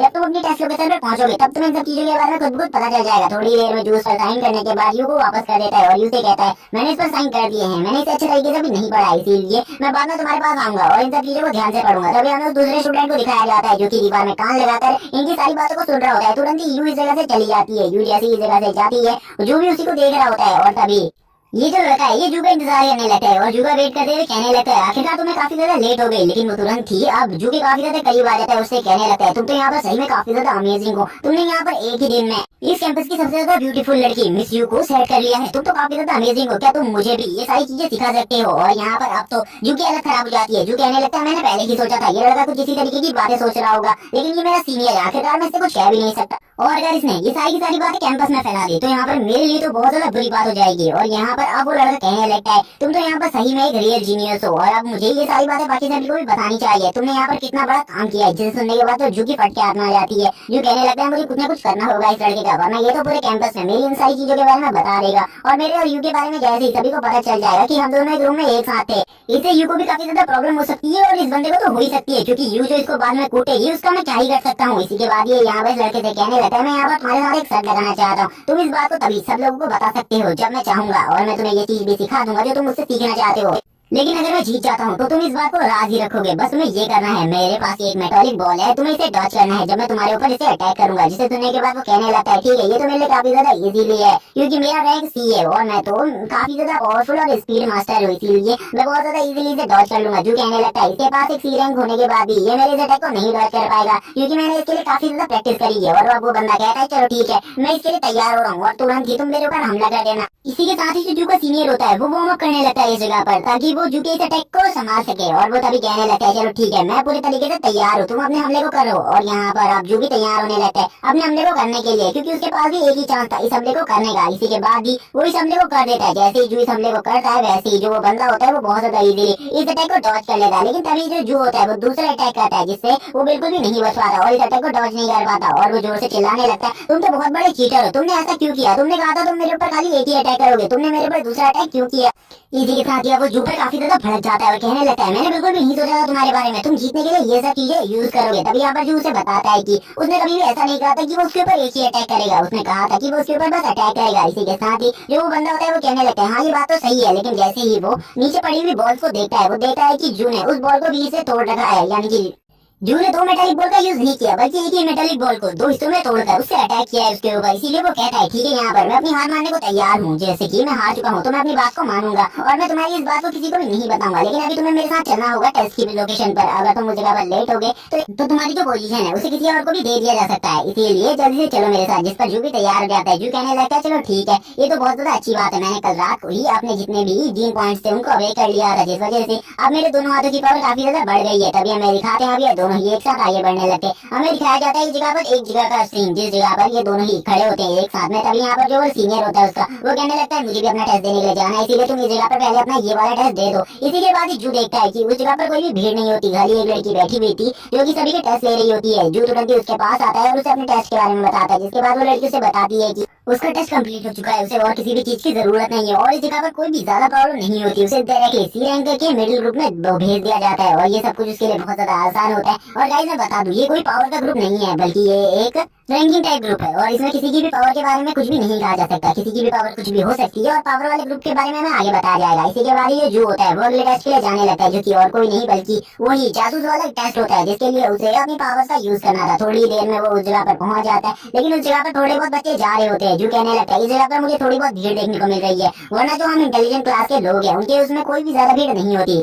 हमें एक बंदे को दिखाया जाता है जिसका रैंक ई होता है, उसके बाद भी वो इस जगह पर टेस्ट दे रहा होता है। वो जो इस जगह पर जासूस वाला टेस्ट देता है उसमें वो 27 मीटर को बिना आंखों से देख पा रहा था, 27 मीटर दूर रखी चीजों को भी बहुत ज्यादा इजीली। इसके बाद जो यहाँ पर बंदा होता है वो कहने लगता है हम तुम्हें बहुत ज्यादा इजीली प्रमोट कर सकते हैं। वो तुरंत ही उसे प्रमोट कर देते और उसके रैंक को डी कर देते हैं इस जगह पर, जो कि उनके लिए बहुत ज्यादा नॉर्मल की बात थी। जो भी यहाँ पर कहने लगता है चलो ठीक है ये टेस्ट मेरे लिए काफी ज्यादा अच्छा है, इस टेस्ट को देने के बाद जो मेरी पावर है वो काफी ज्यादा बढ़ जाएगी। और वो तुरंत ही अब यहाँ पर अपनी पावर का यूज करता है और उस बंदे के नाम और उसकी पावर रैंक सब कुछ देख लेता है, जिसमें उसे पता चलता है कि जो वो बंदा है वो 2.7 मीटर तक बिना कुछ भी करे अपनी पावर से देख सकता है। इसके बाद अब जू का नंबर आ जाता है, जिसके बाद जो जू होता है वो छुपने लगता है। जू कहता है कहीं इस बंदे को पता तो नहीं चल गया मैंने इस जगह पर अपनी पावर का यूज किया था। अगर इस बंदे को पता चल गया कि मैंने इस जगह पर अपनी पावर का यूज किया था तो मैं तो बहुत ज्यादा बुरा फंस जाऊंगा। तभी जू के पसीने भी छूटने लगे। जू कहता है चलो ठीक है अब मेरा ही टेस्ट का नंबर है, इसलिए मुझे जल्दी जाकर अपने टेस्ट को देकर इस जगह से निकलना होगा। तभी वो बंदा कहता है नेक्स्ट कंटेस्टेंट जू इस जगह पर आओ जल्दी। जू के ग्रेड्स काफी ज्यादा अच्छे होते हैं, जिसे देखकर वो बंदा कहता है तुम काफी ज्यादा अच्छे हो, तुम्हारे ग्रेड्स भी इस जगह पर काफी ज्यादा अच्छे हैं। मैं चाहता हूँ कि तुम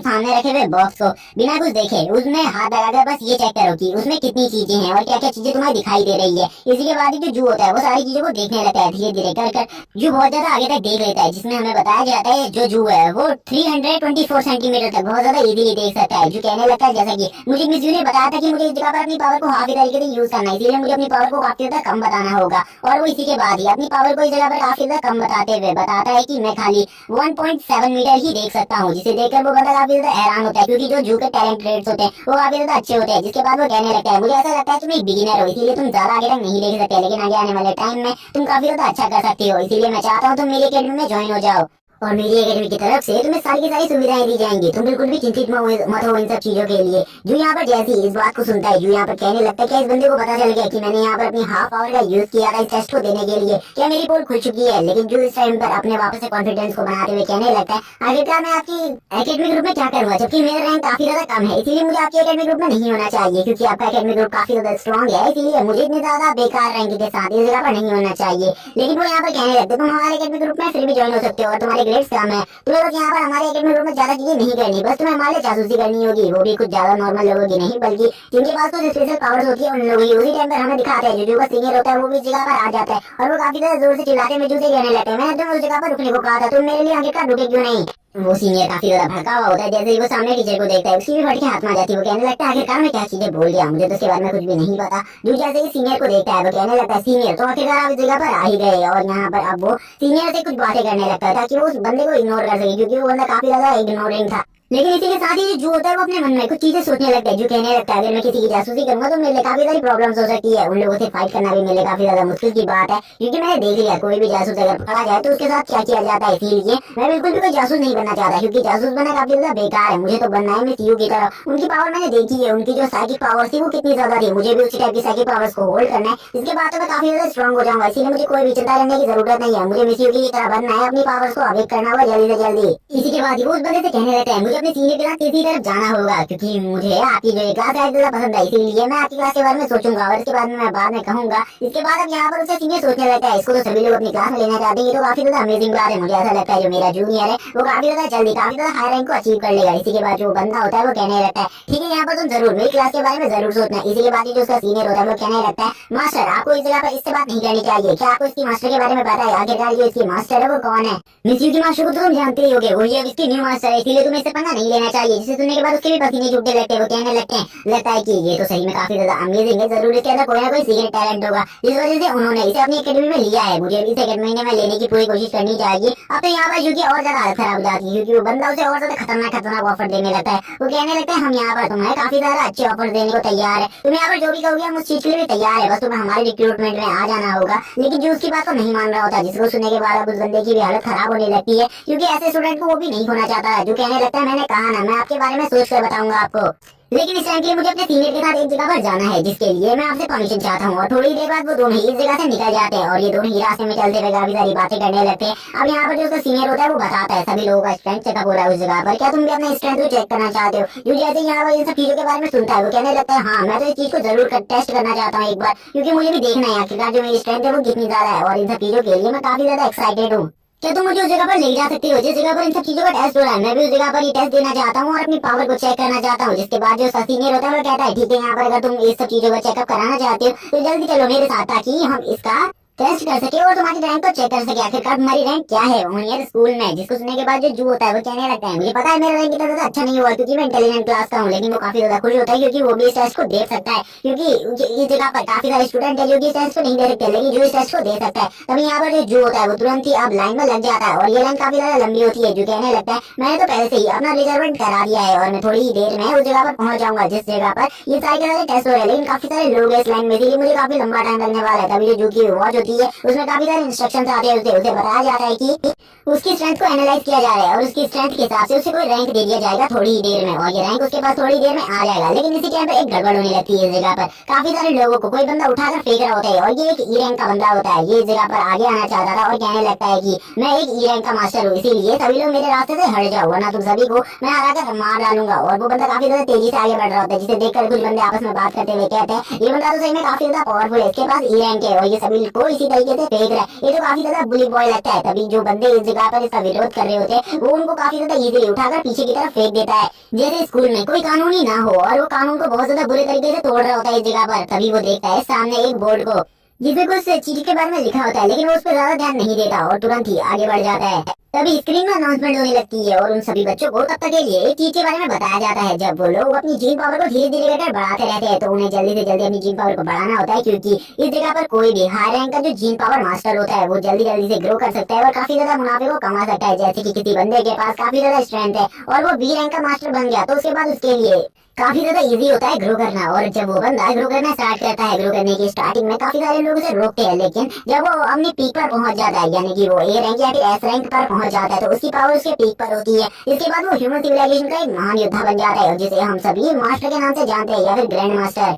तभी जू अब उस पीछे वाले बंदे को देखने लगता है जो कि सभी को आगे पीछे धक्का देते हुए आगे बढ़ रहा होता है। अब जू का नंबर होता है। अब यहाँ पर अनाउंसमेंट की जाती है कि जू तुम्हें अंदर बुलाया जा रहा है, लेकिन जो बंदा होता है वो जू को रोकते हुए कहने लगता है, तुम्हें रुक जाना चाहिए मेरे छोटे दोस्त, क्योंकि अगर तुम अंदर जाओगे तो मेरे टेस्ट के लिए काफी ज्यादा लेट हो जाएगी और मैं बिल्कुल भी नहीं चाहता कि मुझे लेट हो जाए, इसीलिए तुम इस जगह पर रुक जाओ और मैं इस टेस्ट को देकर आ जाता हूँ। जिस पर जो कहने लगता है, तुम यहाँ पर बकवास मत करो, मैं काफी ज्यादा टाइम से इस जगह पर लाइन लगाकर खड़ा हुआ हूँ और तुम ये जो बकवास करो मैं तुम्हारी बकवास को नहीं सुनने वाला। जिस पर अब उस लड़के को गुस्सा आ जाता है, वो कहने लगता है, मुझे तुम्हें देखकर ऐसा लगता है कि मुझे तुम्हें एक अच्छा सबक सिखाना होगा, क्योंकि तुम ऐसे ही नहीं मानने वाले। जिस पर जो जू होता है वो भी उस बंदे के ऊपर गुस्सा करते हुए कहने लगता है, तुम्हें ऐसा लगता है कि तुम मुझे एक अच्छा सबक सिखा सकते हो, चलो ठीक है यहाँ पर देखते हैं आखिरकार कौन किसे अच्छा सबक सिखाता है। वो सिस्टम से पूछता है उसका टेस्ट कितने मिनट का है, उसे थोड़े टाइम तक होल्ड करना होगा। इसी के बाद अब इस जगह पर एक फाइट सीन स्टार्ट हो जाता है। जो वो लड़का होता है वो तुरंत ही जू के ऊपर हमला कर देता है। जू इस हमले को देखकर कहता है, मुझे नहीं लगा था तुम मेरे ऊपर इतनी जल्दी हमला कर दोगे, लेकिन जो तुरंत ही अपने हाथ से उसके हाथ को ब्लॉक कर लेता है और इसी के बाद जो उसका हाथ होता है उसको काफी ज्यादा जोर से पकड़ लेता है, जिस वजह से उसकी हालत खराब हो जाती है और सभी लोग इस जगह पर इन सब चीजों को रिकॉर्ड कर रहे होते हैं। जो अब यहाँ पर लगातार उसके ऊपर हमला करता है और यहाँ पर जू के हमले लगातार और ज्यादा पावरफुल होते हैं। तभी जो जू होता है वो उसके टांगों के बीच में मार देता है, जिस वजह से उसके अंडे भी फूट जाते हैं।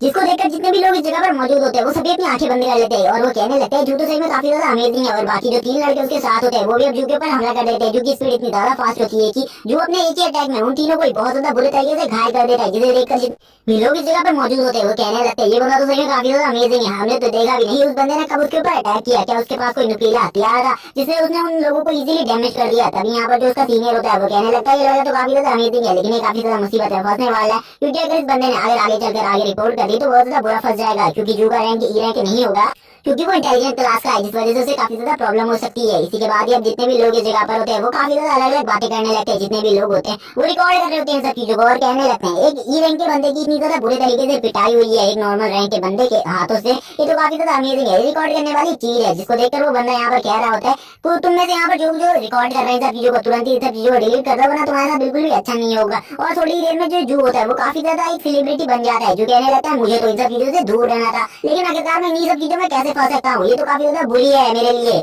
इसी के बाद जितने भी लड़के इस जगह पर रिकॉर्ड कर रहे होते हैं वो जू से कहने लगते हैं तुम तो सही में अमेजिंग हो। तभी जो लड़का होता है वो उठने लगता है और उठते हुए कहने लगता है तुम लोग यहाँ पर इन सब चीजों को रिकॉर्ड नहीं कर सकते, अगर तुमने रिकॉर्ड किया तो मैं तुम लोगों को में से किसी को भी नहीं छोड़ूंगा। और वो काफी ज्यादा गुस्सा दिखा रहा होता है, लेकिन इस टाइम पर उसके पास बिल्कुल भी स्ट्रेंथ नहीं होती, क्योंकि उसके जो अंडे होते हैं वो फूट चुके थे, जिस वजह से उसे काफी ज्यादा तकलीफ हो रही थी। हमें तो अभी दूसरी तरफ दिखाया जाता है जो जू का सीनियर होता है वो उससे कहता है तुम तो सही में काफी ज्यादा अमेजिंग हो, मैंने बिल्कुल भी नहीं सोचा था तुम्हारी स्ट्रेंथ इतनी ज्यादा होगी। जू यहाँ पर कहने लगता है यहाँ पर मैं तो काफी ज्यादा बुरी तरीके से फंस गया हूँ, क्योंकि कैमरों ने भी इन सारी चीजों को रिकॉर्ड कर लिया, क्या इससे मुझे प्रॉब्लम हो सकती है। जिस पर उसका सीनियर कहता है मैं यहाँ पर तुमसे बस इतना कहना चाहूंगा तुम्हें इसे बस थोड़ी बहुत पैसे देना होगा, इससे ही अपना इलाज करवा सके, बाकी और कोई भी मैटर नहीं होने वाला, इसीलिए मैं इससे बात करता हूँ, तुम यहाँ पर तब तक शांत रहो, क्योंकि तुमने काफी ज्यादा गड़बड़ कर दी है। और अब उसके बाद काफी ज्यादा चिल्लाते हुए कहता है तुम बस यहाँ पर शांत खड़े रहो, क्योंकि मुझे ऐसा लगता है तुम और ज्यादा प्रॉब्लम क्रिएट कर सकते हो, मुझे ऐसे मामले को सॉल्व करने का काफी ज्यादा एक्सपीरियंस है, इसीलिए तुम इस जगह पर रुको, क्योंकि यहाँ पर मैं उसे थोड़े बहुत पैसे का लालच दूंगा, जिसके बाद वो काफी ज्यादा इजीली इन सब चीजों को खत्म कर देगा, इस सारे मामले को खत्म कर देगा। जो कहने लगता है चलो ठीक है यहाँ पर मैं उससे बात नहीं कर सकता, लेकिन मुझे कोई चीज की जानकारी मिली है अभी अभी, इसीलिए तुम तुरंत जाकर उस जगह पर उन सब चीजों को चेक कर लो। तभी उसके वॉच में एक एसएमएस आता है जिसमें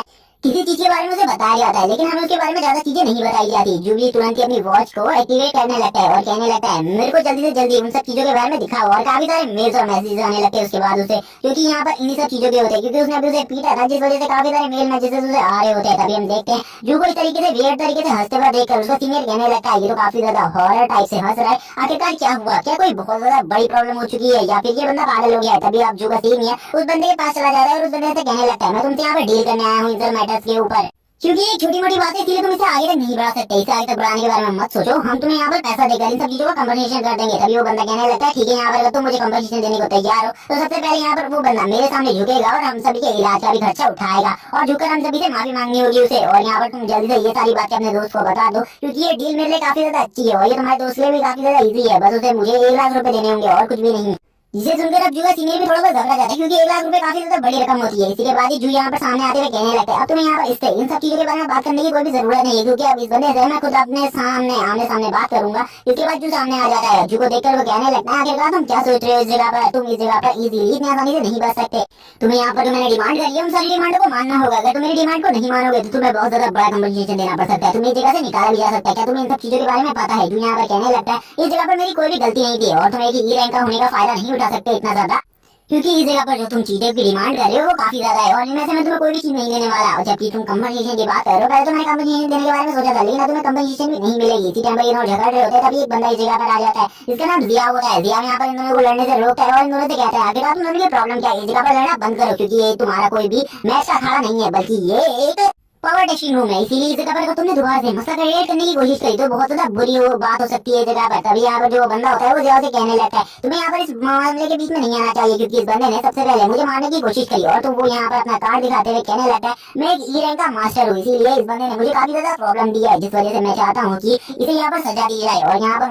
ऐसा लगता है कि जो तुम्हारा काम है वो अनुशासन को कंट्रोल करना है, इसीलिए यहाँ पर इस लड़के ने जो कुछ भी किया है वो काफी ज्यादा गलत है। मैं एक ई रैंक का बंदा हूँ, इसीलिए मेरे साथ ऐसा बिल्कुल भी नहीं कर सकता, इसीलिए इस बंदे को तो पनिशमेंट दी जाएगी। और वो हंसने लगता है और यहाँ पर जू से कहता है तुम यहाँ पर बिल्कुल भी नहीं बचने वाले। तभी जो जू होता है वो कहने लगता है तुमको यहाँ पर क्या लगता है तुम इजीली मुझे सजा दे सकते हो? ऐसा बिल्कुल भी नहीं हो सकता, क्योंकि मेरा जो रैंक है वो तुम्हारे रैंक से काफी ज्यादा अच्छा है, मैं एक डी रैंक का मास्टर हूँ, इसीलिए तुम मेरे सामने ऐसी बकवास नहीं कर सकते। क्योंकि उसका जो रैंक निकला था स्ट्रेंथ को अकॉर्डिंग करके वो डी निकला था, जिसे सुनकर सभी लोग इस जगह पर हैरान हो जाते हैं। वो बंदा अब यहाँ पर पहले तो हैरान होते हुए कहने लगता है तुम्हें सही में लगता है तुम यहाँ पर इस तरीके की बातें कर सकते हो, तुम यहाँ पर बहुत ज्यादा लंबी लंबी फेंकने की कोशिश कर रहे हो, लेकिन ऐसा बिल्कुल भी नहीं है, तुम्हें इतना बड़ा नहीं फेंकना चाहिए जितना तुम ना संभाल सको। तभी हमें यहाँ पर जिया को दिखाते हैं, जिया यहाँ पर बोलता है मेरा भी रैंक इतना ज्यादा अच्छा बिल्कुल भी नहीं निकला है, मेरा भी रैंक यहाँ पर खाली सी ही निकला है, जबकि ये बंदे का रैंक तो मेरे से भी ज्यादा अच्छा है। ये तो काफी ज्यादा अमेजिंग है, क्योंकि वो टी रैंक की इसलिए बात कर रहा था, वो काफी ज्यादा अच्छा है क्योंकि वो काफी ज्यादा नया नया स्टूडेंट आया था इस जगह पर, इसलिए वो तुरंत ही कहने लगता है मुझे इसकी फाइल चेक करनी होगी। इसीलिए वो जू की फाइल निकालते हुए कहता है जल्दी से मुझे इस बंदे की फाइल दिखाओ, मैं इसका रैंक सब कुछ चेक करना चाहता हूँ। तभी हम देखते हैं वो जैसे ही इस फाइल को चेक करता है उसे पता चलता है कि ये जू की फाइल है वो अभी अभी अपडेट हुई है, इसीलिए ये बंदा तो काफी ज्यादा अमेजिंग है। जैसे ही वो इस जगह पर देखता है और सभी को बता देता है ये सही में एक डी रैंक का बंदा है, इसलिए यहाँ पर उस ई रैंक के बंदे की भी हालत खराब होने लगती है और वो सभी को अनाउंसमेंट करते हुए बोलता है अगर तुम लोगों को यहाँ पर मेरी बातें झूठ लग रही है तो तुम इसे खुद चेकआउट कर सकते हो। और वो इस जगह पर इस सारी अनाउंसमेंट को करने के बाद सभी लोगों से कहता है तुम लोगों को यहाँ पर बिल्कुल भी इन सभी मैटर्स के बारे में बाहर बात फैलाने की जरूरत नहीं है, क्योंकि आपस में लड़कर हम लोगों को कुछ भी नहीं मिलने वाला, जबकि हम सभी लोग जीन म्यूटेंट्स है। इसीलिए अगर हम लोग ऐसा करेंगे तो ये तो काफी ज्यादा खराब बात होगी, हमें उन डीमंस के खिलाफ लड़ना है, ना कि यहाँ पर आपस में लड़ना है। इसलिए अब वो इन सभी को इस जगह से भेज देता है, जिसके बाद यहाँ पर जो वो बंदा होता है वो कहने लगता है ये तो सही में काफी ज्यादा अमेजिंग है। युगा सीनियर भी जूसे कहता है तुम्हारी स्ट्रेंथ तो काफी ज्यादा अच्छी है, मुझे ऐसा लगता है हमारे फादर भी ऑफिसर रहे होंगे, उनके गुजरने का मुझे दुख है, लेकिन जो और उसके बीच में थोड़ी बहुत लड़ाई हो जाती है। जो कहता है तुम यहाँ पर बकवास मत करो। इसी के बाद ही जो का स्ट्रेंथ टेस्ट होता है वो स्टार्ट हो जाता है और जो एक जोरदार पंच करता है और इसी के बाद ये वाला एपिसोड यहीं पर एंड हो जाता है। जो कि स्ट्रेंथ टेस्ट के रिजल्ट हमें अगले एपिसोड में पता चलेंगे। तब तक चैनल को सब्सक्राइब कर दो, वीडियो को लाइक कर दो, कमेंट करके जरूर बताना एपिसोड कैसा लगा। Okay bye guys.